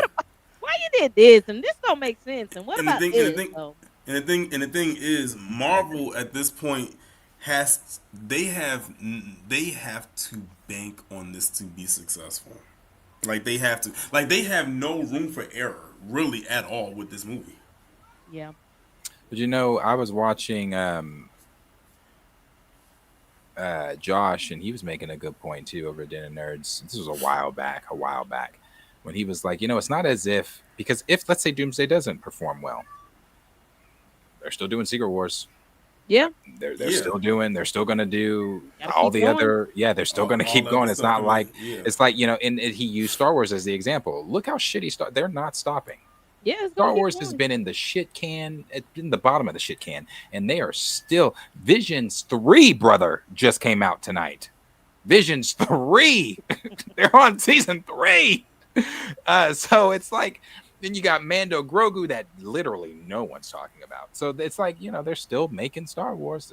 They're still going to make these movies. I'm telling you right now, people may not be talking about Mandalorian and Grogu, but when that merch drops, people are going to buy that stuff in droves. Yeah, people are gonna buy the merch, and maybe they'll make a lot of their money back on the merch. I don't see them making it in that theater. I've said it. I'm gonna continue to say it. I think it's doing solo numbers.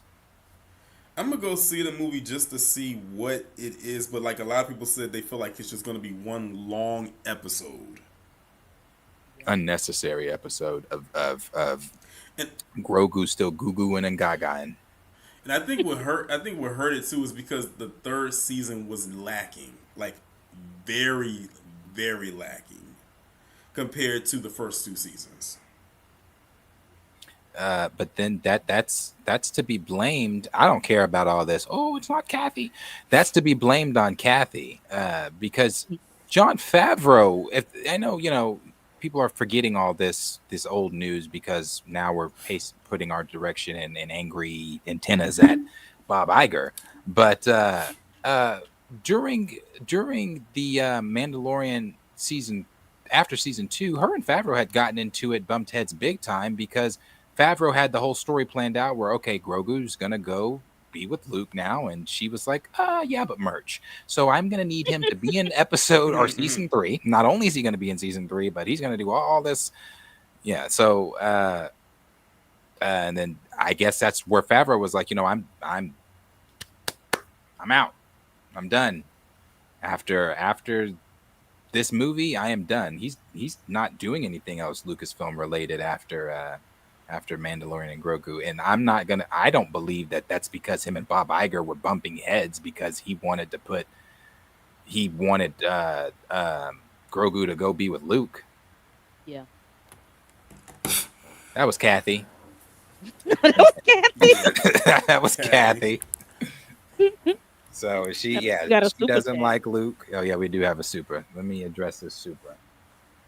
Super chat. I'm not chill, so you're gonna have to. Oh, here we go.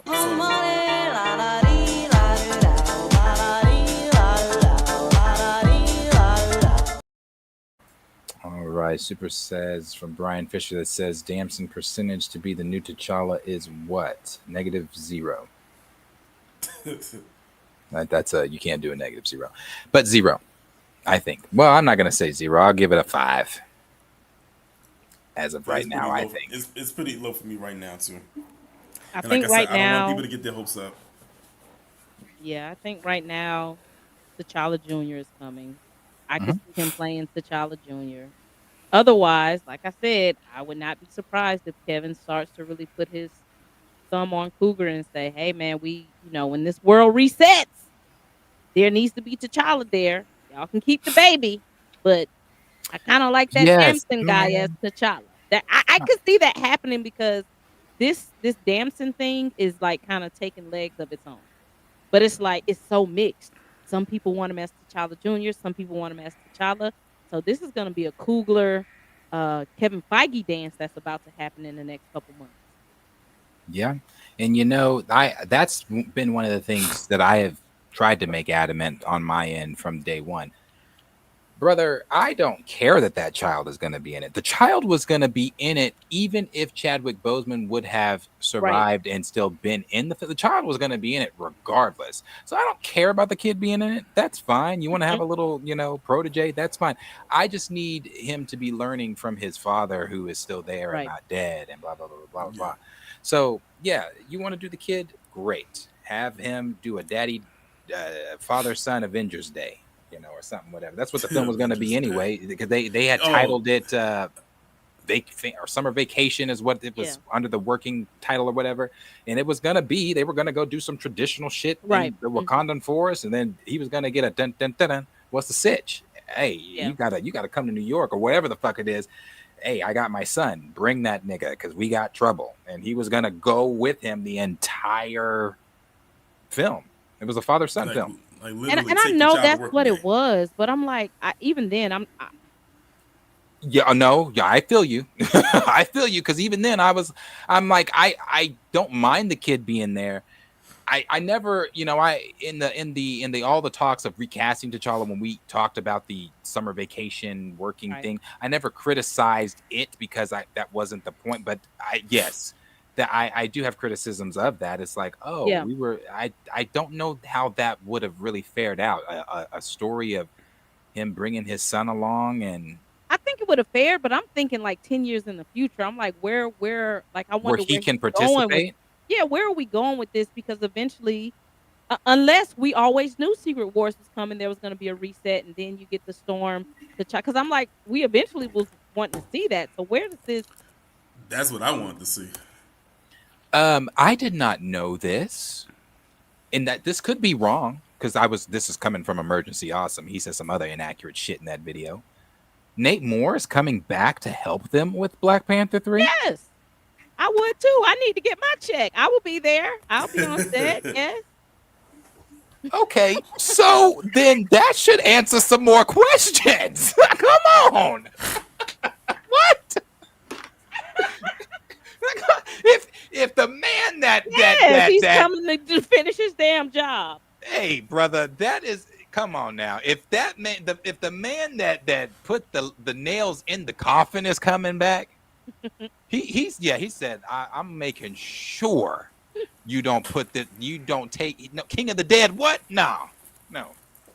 But in the Secret Wars comics though, when because I haven't read that comic in so long, Franklin recreates the new world. I mean, we could have a new world where T'Challa is there. It's possible. But Nate's definitely gonna be there. I want to get my last paycheck too. Yeah, It's Nate's possible. gonna be there. He remember what he said about Storm. He said we're really excited to get Storm into Wakanda. That's the reason why I was happy for Black Panther to come, because I was thinking to myself, maybe I had my hopes up too high that we was going to get that T'Challa and Storm wedding. Yeah. Oh no! Could you a imagine? black wedding? Listen, no, I'm just saying. Could you imagine what that would look like? Oh, on it would tear it. If Black Panther 1 terrified them, unifying an Omega level mutant with an uncolonized nation and its king, both being of melanin color on the screen, oh bro, they'd be like, turn it off. It'd be like that episode of Andor. Turn it off, disconnect it, where they was trying to cut off Mon Mothma's speech. Cut it off. No, that would kill them. They that much black positivity and love. Oh please, Storm would have to die at the funeral Brian or at the wedding. They'd have to shoot And her. it's crazy too, because when you think about it, even in the comic run, that's why they annulled the marriage, because they didn't even like it then. Yeah. And that was just on comic pages. Imagine what it would be like on screen. Somebody would die. T'Challa would either get shot at the wedding. Somebody or would be Storm up there. Yeah. Someone up there would be trying to object. It would be like that episode Game of of A Thrones Different wedding. World. Help the poor boy. That's what it. It would be. You saying it would be a red wedding? Yeah, no, like Joffrey's wedding. Or no, that wasn't a wedding. Was it his wedding reception where they poisoned him? Yeah, something No, like that that would was- happen. Was that his birthday? Or was that the wedding? I don't think it was the wedding. It may have been a wedding. I I don't forgot know. where it was, but Lady O got his ass. And the thing is, we went all them seasons not knowing who did it until she finally told Jamie before she took that shot of poison at the end and said, and make sure to tell Cersei it was me. She was Just bad. love her. Just love her. I loved her character. Her character was a G. Like, she told it like it was. She wasn't. No, one of my funniest spots with her was when she was. I forgot where she was on her way to. She opened up that window to that carriage. She said, "Oh, you can smell the shit from here."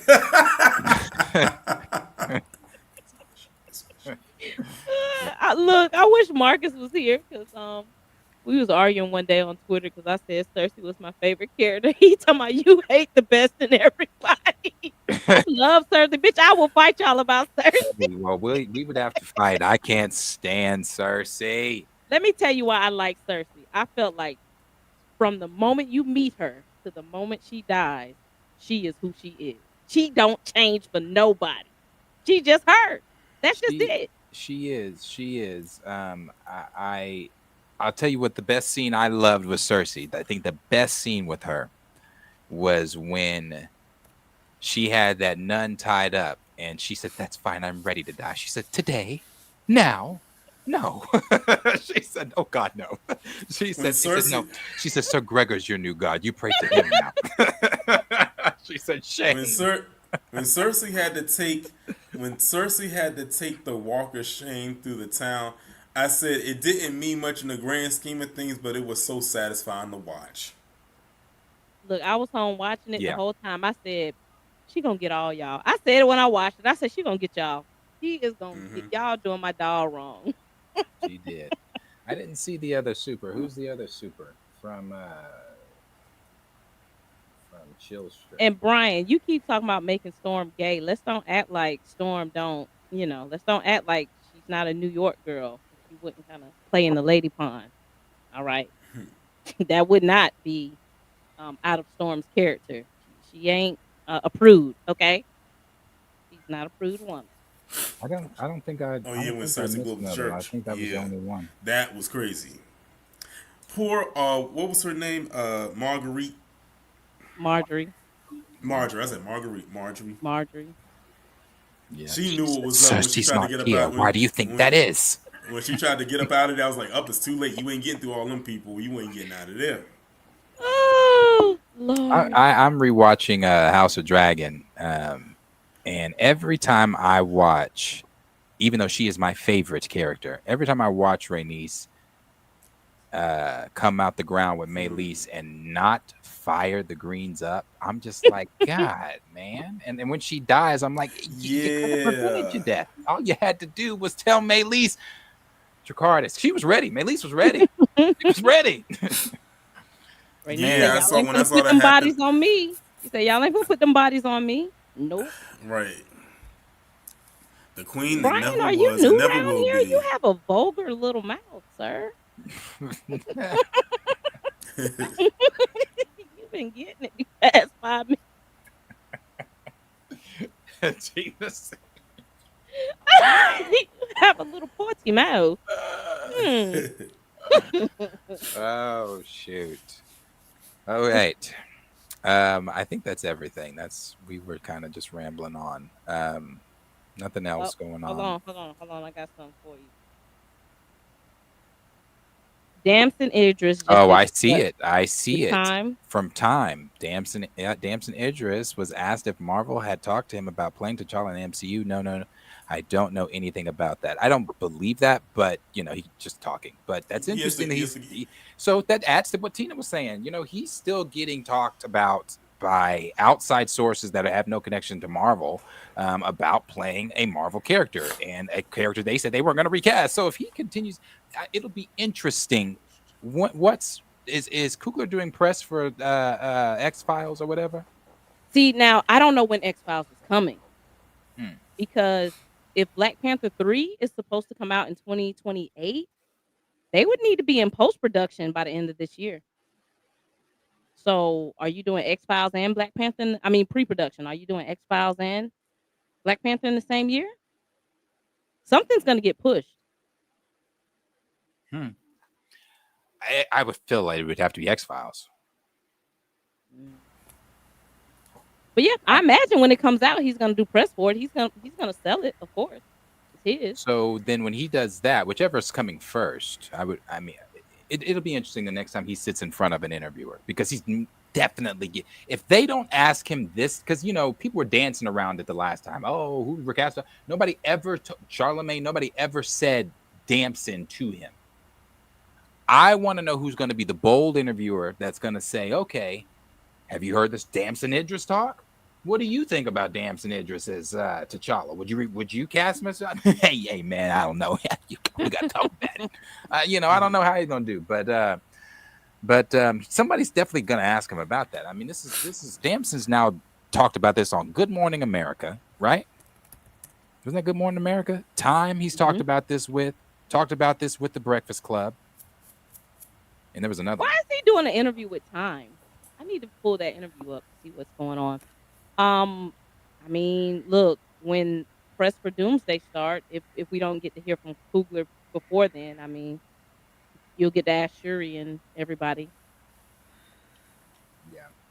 Yes. DJ Chillmonger and I do right now Chill's schedule is a little floppy and mine is also, but we are supposed to be doing a daily show called The Afternoon Woke Up, and we do that at 2:15 Central Standard Time, 2 o'clock Central Standard Time, 8:15 Central Standard Time for the show that's on currently. We only do this show on Thursdays. Tina has a YouTube channel as well. She dreads me.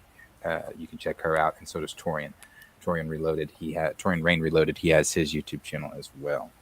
And then Marcus Chill and I do this one. Chill is Chillmonger. Marcus is back of the bus. Yeah. But yeah, we do this. We try to. Official EMG, haven't seen you in a minute. He said, I think he said X-Files was his next project, and he was doing it for his mom because she loves the show, so I don't think it's moving. Well, maybe he's doing. He did say he was doing that for his mom. I forgot about that. Yeah. I can't see Black Panther coming out in 2028 then. Maybe it doesn't. I mean, maybe it doesn't. Or late. It'll have to be late 2028. Because if it's coming out 2028, we already in 2026. They would need to be going into pre-production by the end of next year. Like, they have to get that show on the road and be done filmed by 2027 to meet 2028. So I guess we'll see. But Damson, he'll start doing press. Oh my God, this is gonna be bad. He's gonna start doing press for Children of Blood and Bone around the same time that Doomsday. And we was talking Oh, about that earlier wow. too. I didn't even know Doomsday that. comes out in December. Children of Blood Oh, and Bone comes wow. out in Comes out in January. He's not January. he Yeah. he so his PR team is gonna have to, or his whoever handles that's gonna have to go in before him and say, hey, no T'Challa questions. Or they might No, let it fly. They might want him to get this role. They might say, maybe. let's rock out. I think he wants it. I think he wants it, but I Now, think what the he I is, think he I don't yeah. know. I think Is he it wants T'Challa or it. What you T'Challa? said, he wants it though. The T'Challa thing, because he's aware of that people don't want the Junior, so I think he wants it as well. I don't. I think Damson just wants a long term deal. That's what I think. That's what I was told by very reliable sources, that he did not want to do the Secret Wars Doomsday type variant type deal. He wants a long term deal. That's why he went Yeah. out for uh the John Stewart Children of Blood and Bone, and he wants to play ball with Marvel. That's what I was told. Every role that he's went out for are sequels. He wants a long term deal. So he wasn't rocking with what the Russos was pitching. Hey, you want to come in and play ball for? No, where Cougar at? What he doing? Right. What he got going on? He's gonna have a tough press run for Children of Blood and Bone for sure. Yeah, especially I didn't even realize that was going to be around the same time. Yep. Interesting. He's not going to dodge those questions. I mean, he's getting Nope. asked about it at time, getting posted at 11:14 p.m. my time. Yep. Yeah. Yeah, no, he's not. And that's coming off this is coming off the heels of the Marvel fashion show. So But listen, but and keep this in mind. This is how you know he wants to be in Marvel. He wants a long term deal because they are not shutting these questions down. His PR team is not stopping them. They want us to talk about it. He wants to play ball. yeah, interesting. Got another super. Let me see. Let me go back to this. Here we are.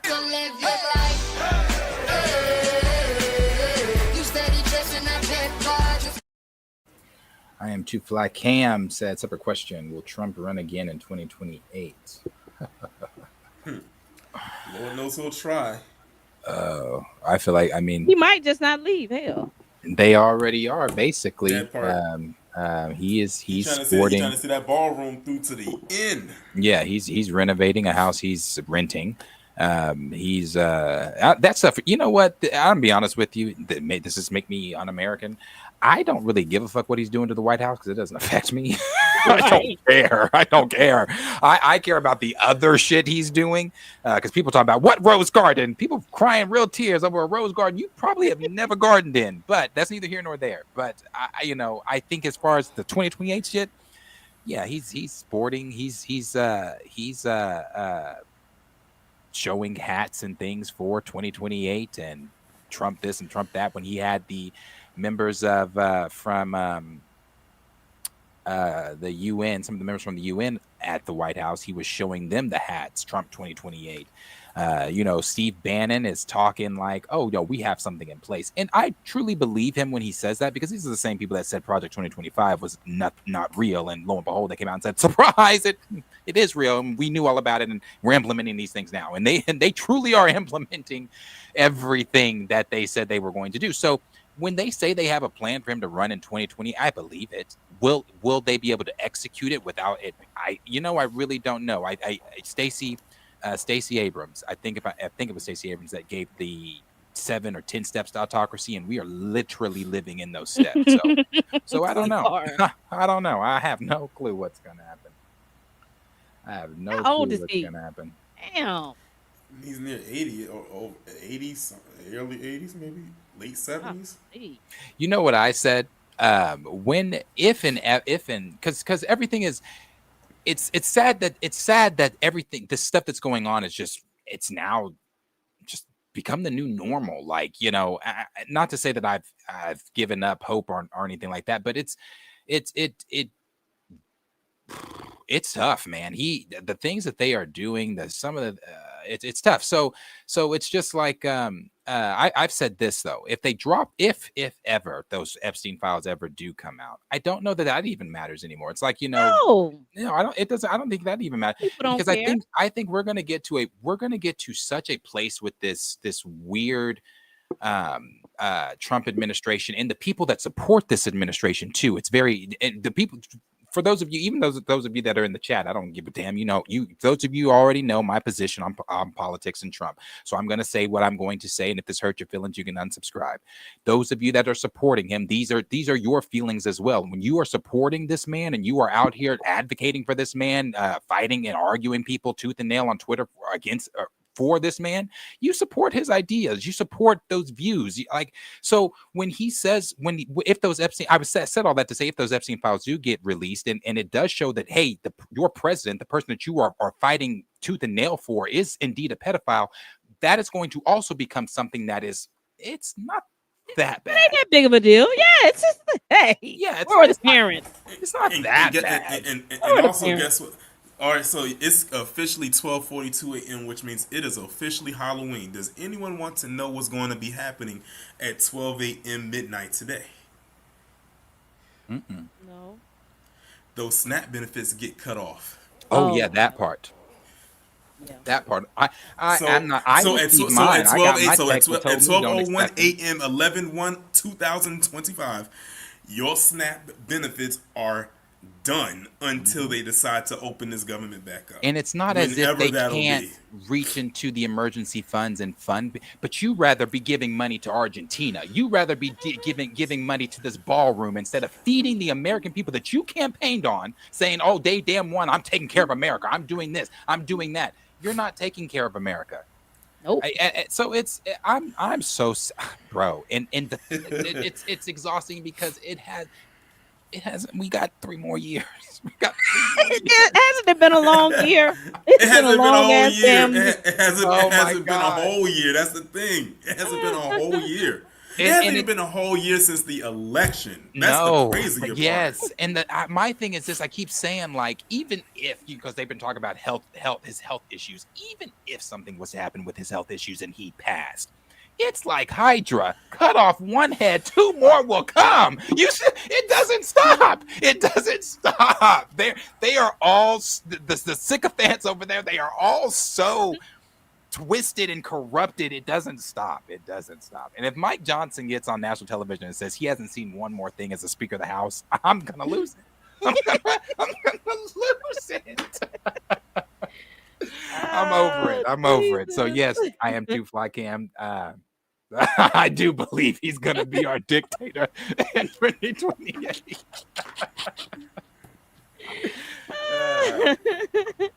It's crazy because this is just black people. We just like fuck it, whatever. We'll figure it out. Yeah. Hey, we'll figure it out. But it is sad. I do feel bad, especially for like elderly people. For real.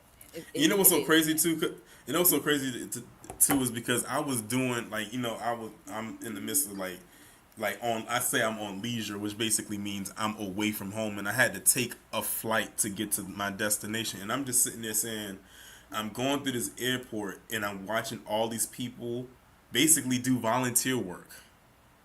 They have not been paid in probably over maybe now 2 weeks now. Because I think people who are in the government, I think they got their last check like 2 weeks ago. I have a person where I work at who told me that this might be the last time I see them for a while because they were furloughed. Yeah. And it blew my mind when they told me that because I'm always used to seeing this person at my job when we have events. So it was actually kind of sad to hear. And I said, she told me, you'll know the government is back open because you'll see my face again. She even said that she even had to start probably having to sell her season tickets to keep money coming in because now there is no income coming in because she's furloughed. And it just like literally, like, I'm not even gonna lie, my heart sank a little bit when she said that. Yeah, and I said people don't realize that when they say the government shuts down, a lot of people who, especially if you live outside of the DMV area, people think when they think of the government, they always think of course, the presidency or the FBI or all these three-lettered organizations. I said no. The government is like one big giant umbrella. And underneath that umbrella is layers on top of layers of Right. everything else that trickles down like a domino effect. And one thing about a domino is when you knock one over, they all fall over until the last domino falls. This one domino has been falling for the last 31 days and counting.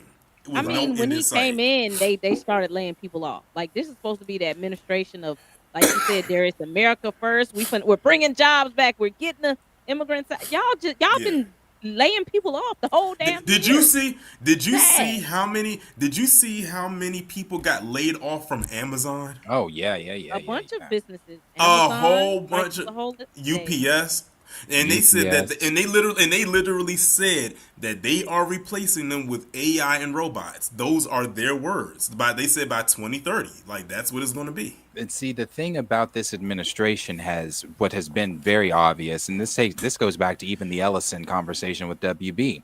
If you don't look like them, if you don't talk like them, if you don't walk like them, if you don't believe in the ideals that they believe in, you've got to go. You don't fit that "Make America Great Again" bill. You don't fit that image and that not even if you do.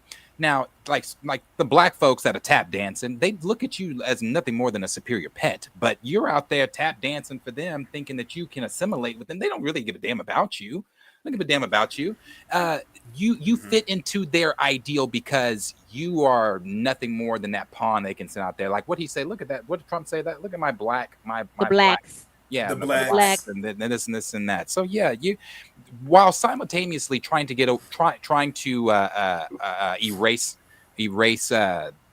slavery from the museums, the comments that he made about young Chicago black boys, and then the mayor had to get up there in national television and say, "No, you're not what the president of the United States just called you." It's crazy to me when I see black MAGA people. After he has attacked your community the way that he's attacked your community, and not just him, these people. I mean, you're looking at Kristi Noem, who has said that all black women are not Kristi Noem, Laura Loomer, who is a supporter of Trump, who has said all the things that she has said about black folks. You got look at what Kelly. What's the bitch's name? What's her name? God.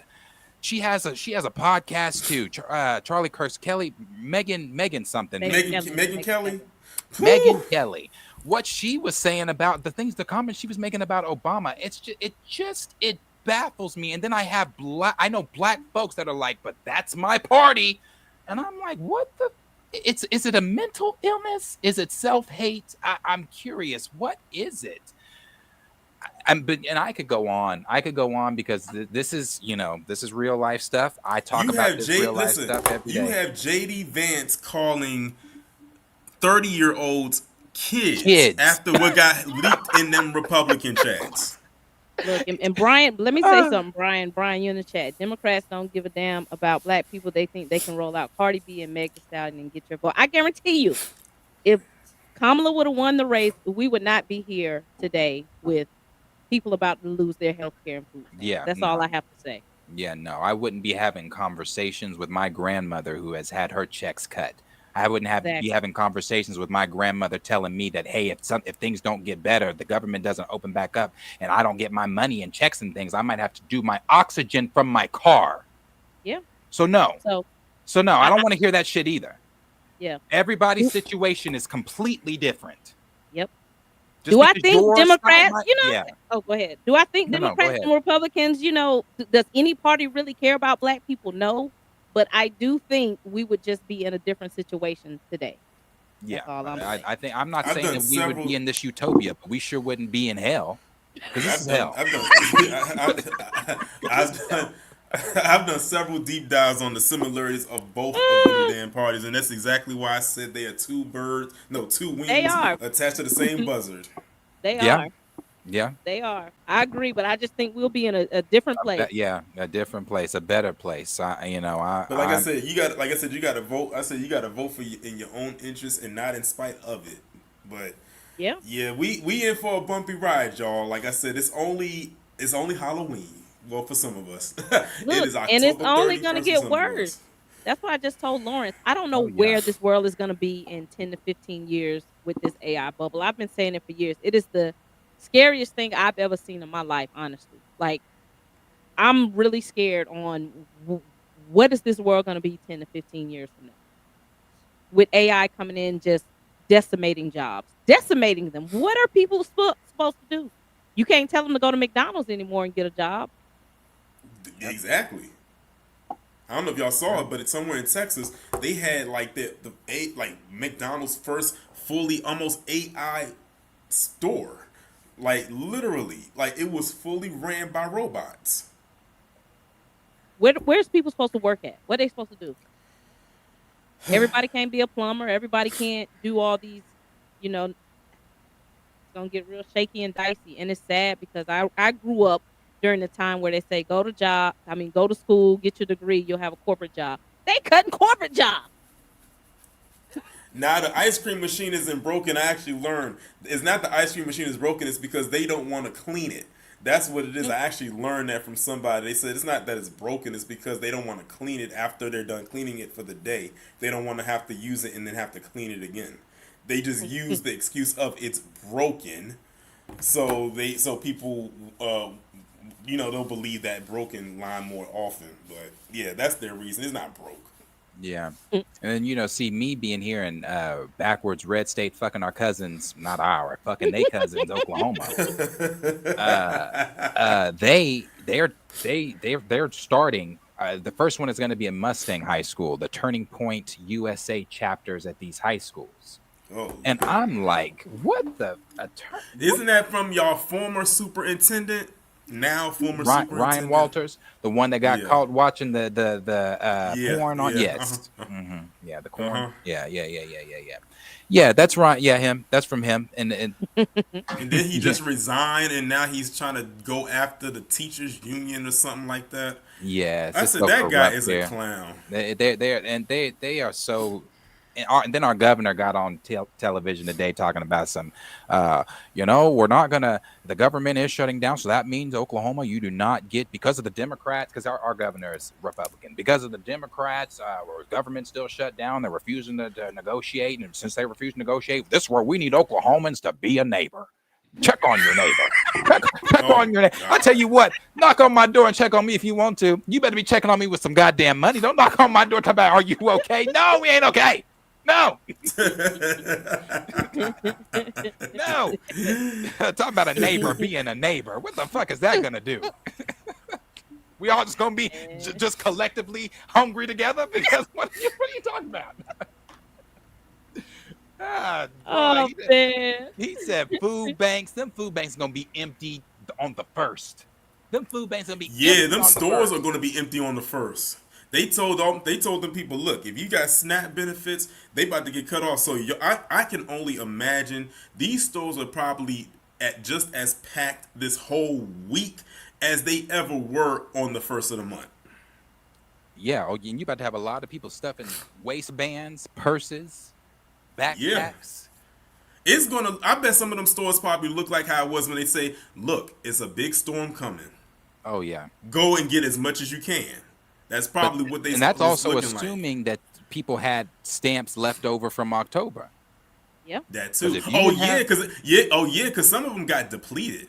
Oh yeah, because if you didn't get your, and my thing is, are they doubling up the next month if they come in December? Because what the fuck? And let me tell you, they are petty because they knew exactly what they was doing. They said we gonna cut your SNAP benefits ahead of Thanksgiving. I think they want people to cut up. I think they want. Yeah, I think they I really do. They want chaos. They want chaos to ensue. And that's you know really whose face they're going to plaster on it? Ours.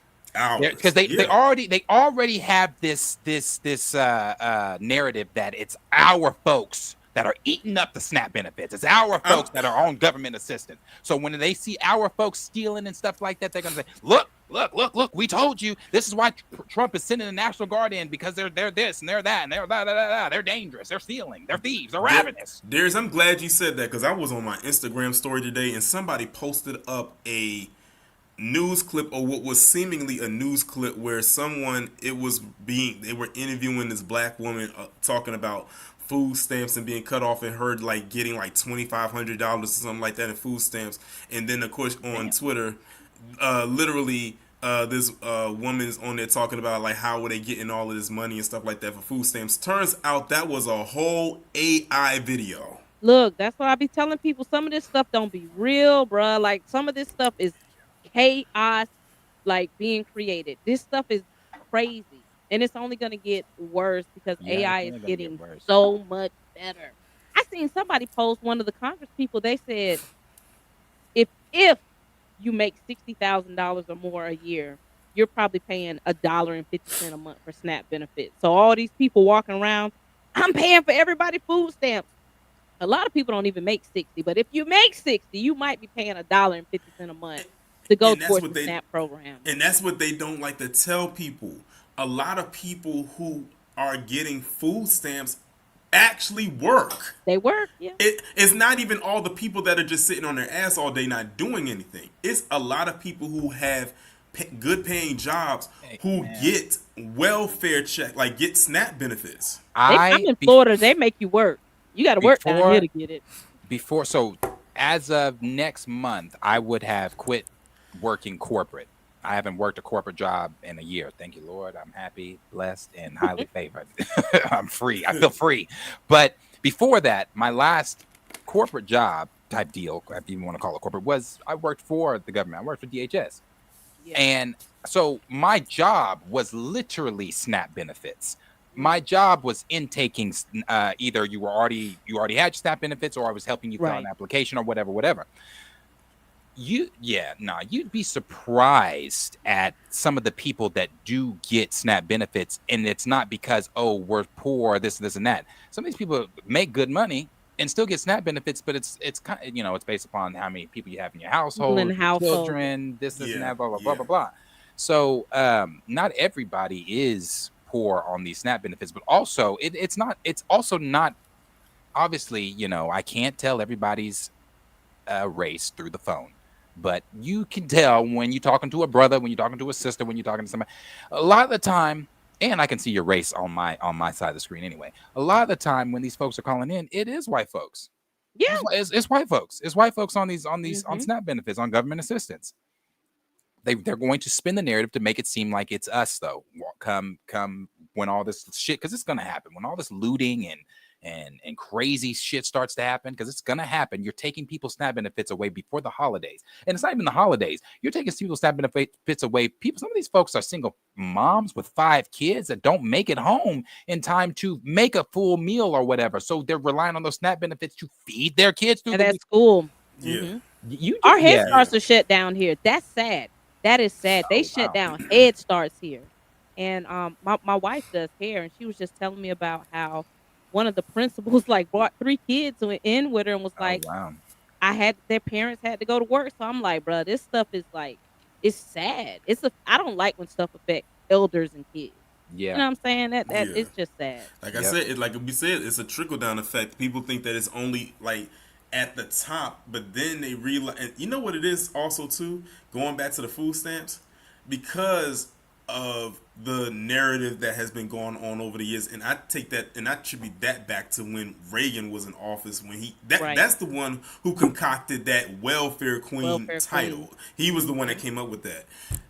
Now that all of this is happening, it is now exposing who benefits from welfare and SNAP, who gets it the most, or who is the group that goes into that office every single month. That's another reason why some of them are flipping out, because now the narrative that we are the ones that get it all the time is now about to turn on its head, and the truth is about to be exposed through, you about to we cutting your SNAP benefits off, and whoever is out there in the streets probably screaming the loudest, that's the one that was getting it and abusing it the most. To this day, I'm still pissed off at Brett Favre, the new welfare king. You have all that money. You have all that money, and you stole from people who needed it to build your daughter a volleyball facility. $5 million. You mean to tell me that you have all that money and you can dip into your account and get $5 million and use it as a tax write-off. Happens every day. Every Yeah. single day. And while we're on the topic of that, of who gets benefits from SNAP and welfare, let's talk about who commits the most welfare fraud. Oh, that's currently going on right now. Let's is talk it about not? that. Yeah, that's currently going on right now. It's currently going on right And I now. think I seen they said that the Congress may not reconvene until January. Like, bro, y'all just like this is crazy. And then January. and then to have Mike Johnson up on television talking about, well, the president's working as hard as he can. Last time I saw the president, he was over in South Korea dancing. He's not working as hard as he can. Oh yeah, I saw that, and I'm like, they be hyping him up with that Right, they cringe. do. Damn. Hype him up with it's all the people that just sit around him and just I don't know. It's so annoing. It's so annoying. All It ain't gonna be no Thanksgiving all these white either. farmers talking about I don't even want to start with the white farmers. Let's start with the Latinos for Trump. Did you see wait, when Darius said that, I immediately thought of that did y'all see that video of when they came up, it was a song that they came up with. They was like, I vote for Donald Trump. Yeah. Did you see the lady that was like remember the lady during the campaign? She's like, oh, we love the President Trump and all that stuff. Yeah. So her husband just got deported to Cuba. So Oh, now yeah, I heard about that. Yeah, so she's all crying now, talking about, hey, it's not fair and da da da. But why? Yeah. I don't understand. Did they think like he wasn't gonna affect them? Because I don't. Yeah. I don't know what any of these people thought talking about. You was too busy loving President Trump to have your eyes open to see that he was talking about you too. Exactly. As a matter of fact, he was talking about you the most. Yeah. Probably. Yeah. No, not probably. He definitely was talking about Yeah. them the most. And then you had that other woman up there screaming like, I vote for Donald Trump. Oh my God. Yeah. That's it. Man. So if y'all got elders that y'all can support, take care of the old people. yeah, for sure. I know it's gonna be I tough. hate that. My Listen, them grandmother is not houses close to me. about to be super crowded. Y'all gonna have to cram up like rats in a little box. Like it's gonna be cold. This is gonna be the coldest winter ever. Yeah, Christmas damn it! I said Christmas is canceled, but winter is coming. Exactly. That's a double entendre, and it definitely is, because Christmas gonna be canceled for a lot of people. Y'all gonna be making y'all Christmas gifts Hey, this year. man, Y'all I- going to the arts and bro, crafts store it's and making your Christmas gifts. I literally just said that. Now, see, I don't have children. It's just me and my significant other, but I don't have children, and like it is my life. Yeah, it is. It's affected. I'm not gonna say it's not affected. It is. It's not. It's not as affected as hard as I think. Obviously, if I had children. Yeah, as others. Yeah. Yeah, as others. But it's definitely it's definitely affected. Now I do. I want to see. Well, I was just, let me actually backtrack to say what Stamina was saying. I was just telling my mom today on the phone, hey, I don't want to hear none of y'all's mouths if I don't make it to do nothing but make a plate. I said, because it's hard. I dash. I've been dashing for over a year, and I wouldn't change that for shit, because I'm so free. Yeah. But it's like, if it's busy and I can go rack up, oh yeah, I'm gone. Gotta go. First Noel and all that. Hey, I'm gone. I am gone. I'm gonna make that money. Because we got to, man. It's like gas. I don't know how everybody else's electric bill is. My electric bill is ridiculous. Ridiculous. And it's not just me. I posted, because I tagged our electric company here in Oklahoma's OG&E. So I got on Facebook. I said, what the fuck are y'all over there doing? I tagged them in it. I said, lock them up. And tagged Oklahoma City Police Department. I said, lock them up, because it's a crime. So like a lot of other people started commenting on there talking about, no, mine was X amount. I'm like, this is robbery. Yeah.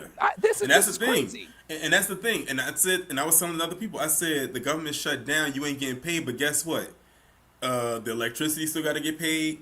The water still Hey, got to y'all. get paid. Hey, Them let me phone tell you bills still got to something. get paid. That internet gonna still get paid. And definitely when them taxes, when that comes Y'all around, better you start most definitely gonna make sure taxes. that We gets ain't got no paid. damn government. What I you was, talking about? hey, They listen. Hey, listen. listen. Uncle Sam don't give a damn. He He don't. don't They owe care. me.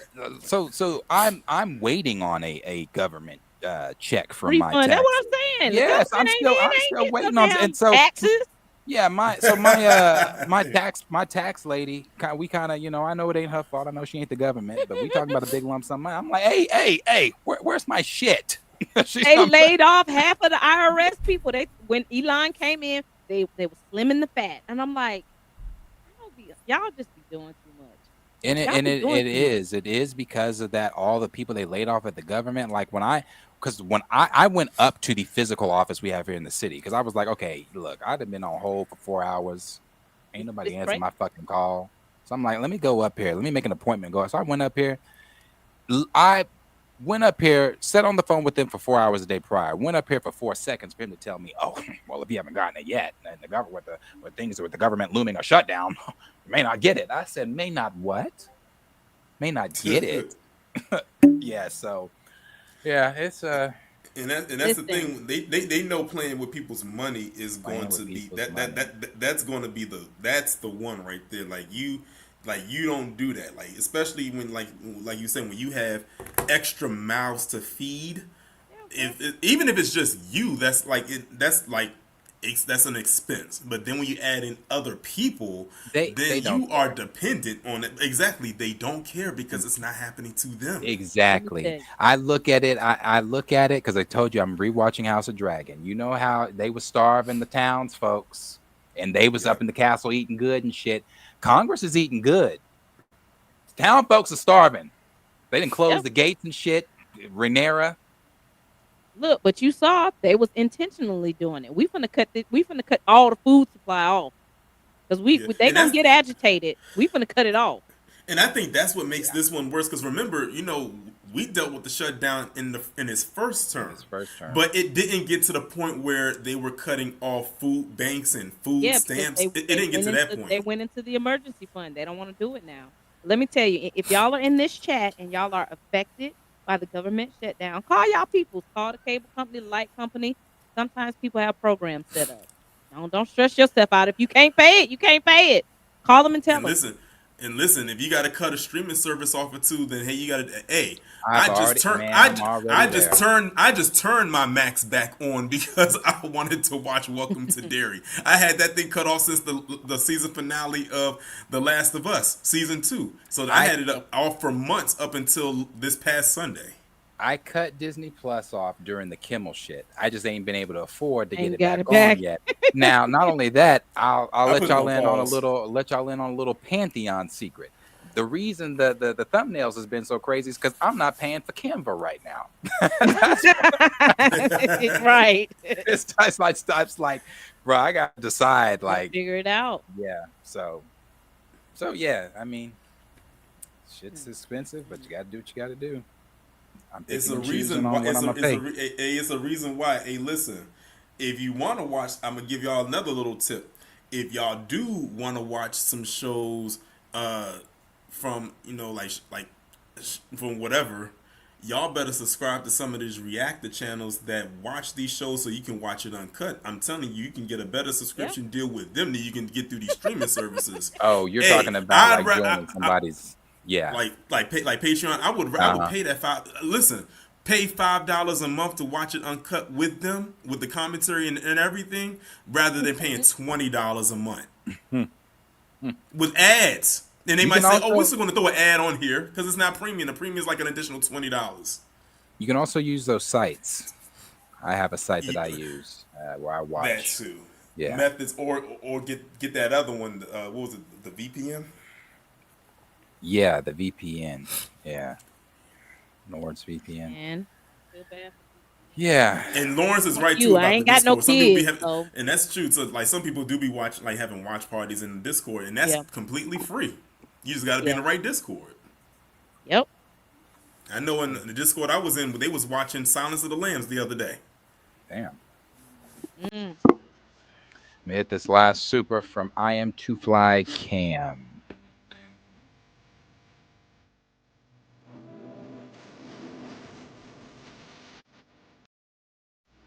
I am to fly Cam said AI will be the final brain rot. Boomers will zero resistance. That is so true. During the No Yeah. Kings parade, AI videos were going up of empty streets, and boomer Republicans were sharing it, saying, "Look, told you it wasn't going to be successful." Hey, You could just hear the Jim Crow in the throat. Jim Crow. In the throat. You could just hear it. He said, "I told you it wasn't going to be successful." Yeah, so yeah, they believe it. They believe it, bro. Have you seen this before we got here? This is TikTok video. I'm not pulling that. There's TikTok video. These two black boys. I guess they were fishing on a private pond. I guess. White dude in the truck. Old white dude pulled up. It's his son's pond. He pulled up. He said, "What did he say?"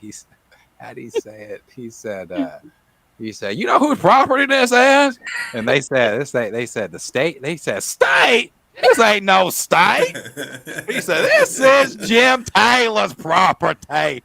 Boy, I said, if you can hear the segregation in his voice. That's a funny video. But they absolutely hate it when we get defiant with them. That's why I say people like that, they are their clan ancestors. Oh yeah, they clan ancestors for real. For real. Again, appreciate everybody coming out tonight. You can check out our guest Torian Torian Rain Reloaded over on his channel. You can subscribe and watch and check him out. He does movie reviews and more. You can check out Tina on her channel. She dreads me. She covers news, movies, TV show reviews, and things. I'm gonna be that streaming Saturday, y'all. I think 3 or 4 o'clock. I'm gonna try to stream. Y'all know this ain't my thing. I'm gonna try it though. You're gonna try to stream. I'm gonna have to catch the playback because I'm here for my homecoming. So, yeah. Okay. Torian, if you have anything coming up. Oh yeah. Oh God. I'm glad you said that. I'm gonna be talking about our favorite anti-black lumberjack, Matt Walsh, tomorrow. Well, today.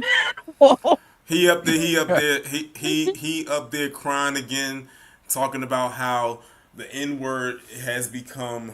I saw that. Has less dangerous. No, what did he say? People. The less dangerous or more dangerous than killing a white person. Some bullshit that he said. But did you also see the other? We getting out of here. The other MAGA influencer that was on there talking about reading scriptures from the Bible, talking about how slavery is okay and God says it's okay. Listen, you gonna have to give me a name or a face because that could be any one of them because they all read from the same playbook at this point. And I'm convinced it's not the same Bible I'm reading from. I'm telling, not the New Testament, Old Testament, or the King James Version. I'm telling you, they are crashing out on Twitter. It's funny to see. It's hilarious to see. It's sad. It's pathetic, but it is funny. It's entertainment for me. I will say that. I get a good kick out of it, and they give me good content. Because a lot of the times, a lot of the videos that I do put up is stuff that they post on there, and it's so easy to debunk. That's the crazy part. I'm like, how do y'all sit here and eat even an ounce of this crap up? I see Candace Owens was mad because she said they didn't invite her to speak at Charlie Kirk's funeral. I saw that. She was a little upset. She is such a pick me. She said she's moving away from Trump now because she just moving on her to her next. Did you see what Funky said about her though? That shit was funny. I think I did when he called her the MAGA mammy. He called her the MAGA mammy. He said and it was funny when he said it because he was dusting off his glasses while he was doing it and talking so it was so nonchalant. But he was like, I'm just so sad that it took the death of that racist white boy for you to turn on Trump. Well, hey, what he said there, Tassa, I'm sorry, you just can't come back over here. She was never over here. That's the thing. Candace was never over here. Like the first time I heard about her. Parlay back and forth though. Candace will kind of be one. Candace from South Carolina. She like to come back when she feel like somebody doing her wrong. Yeah, MAGA mammy. That is Clandis and MAGA mammy. No, my nickname for her is the Coonstress. Yes, she's that too. She is that too. That's funny. Lauren said Omarosa was the first one. You can't forget her. That's very true. Oh yeah, Omarosa. Omarosa was riding. It was riding. Stacy, and then remember Stacy Trash? She tried to. That's a whole nother can of worms right there. Like Omarosa. We saw Omarosa. And did you think you was gonna be able to come in and this gonna be different from you? You was a different black. Her grift lasted a little bit longer than Omarosa, but I mean, it's only because of the day and age. If Omarosa would have had a podcast too and been able to just get on there and say the stupid shit that MAGA Mammy says, Omarosa would probably still be here too. I believe what's her name would still be here too. What's her name that the Boondocks did an episode on? Ann Coulter. I don't ever hear about Ann Coulter no more.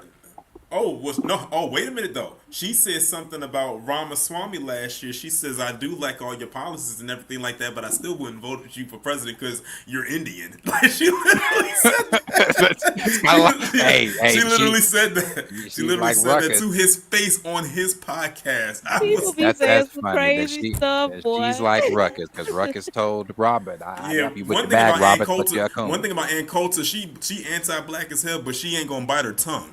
She don't dance around with it. No, she don't dance. You know how they say she live in your truth. That's exactly what she nests there and always has.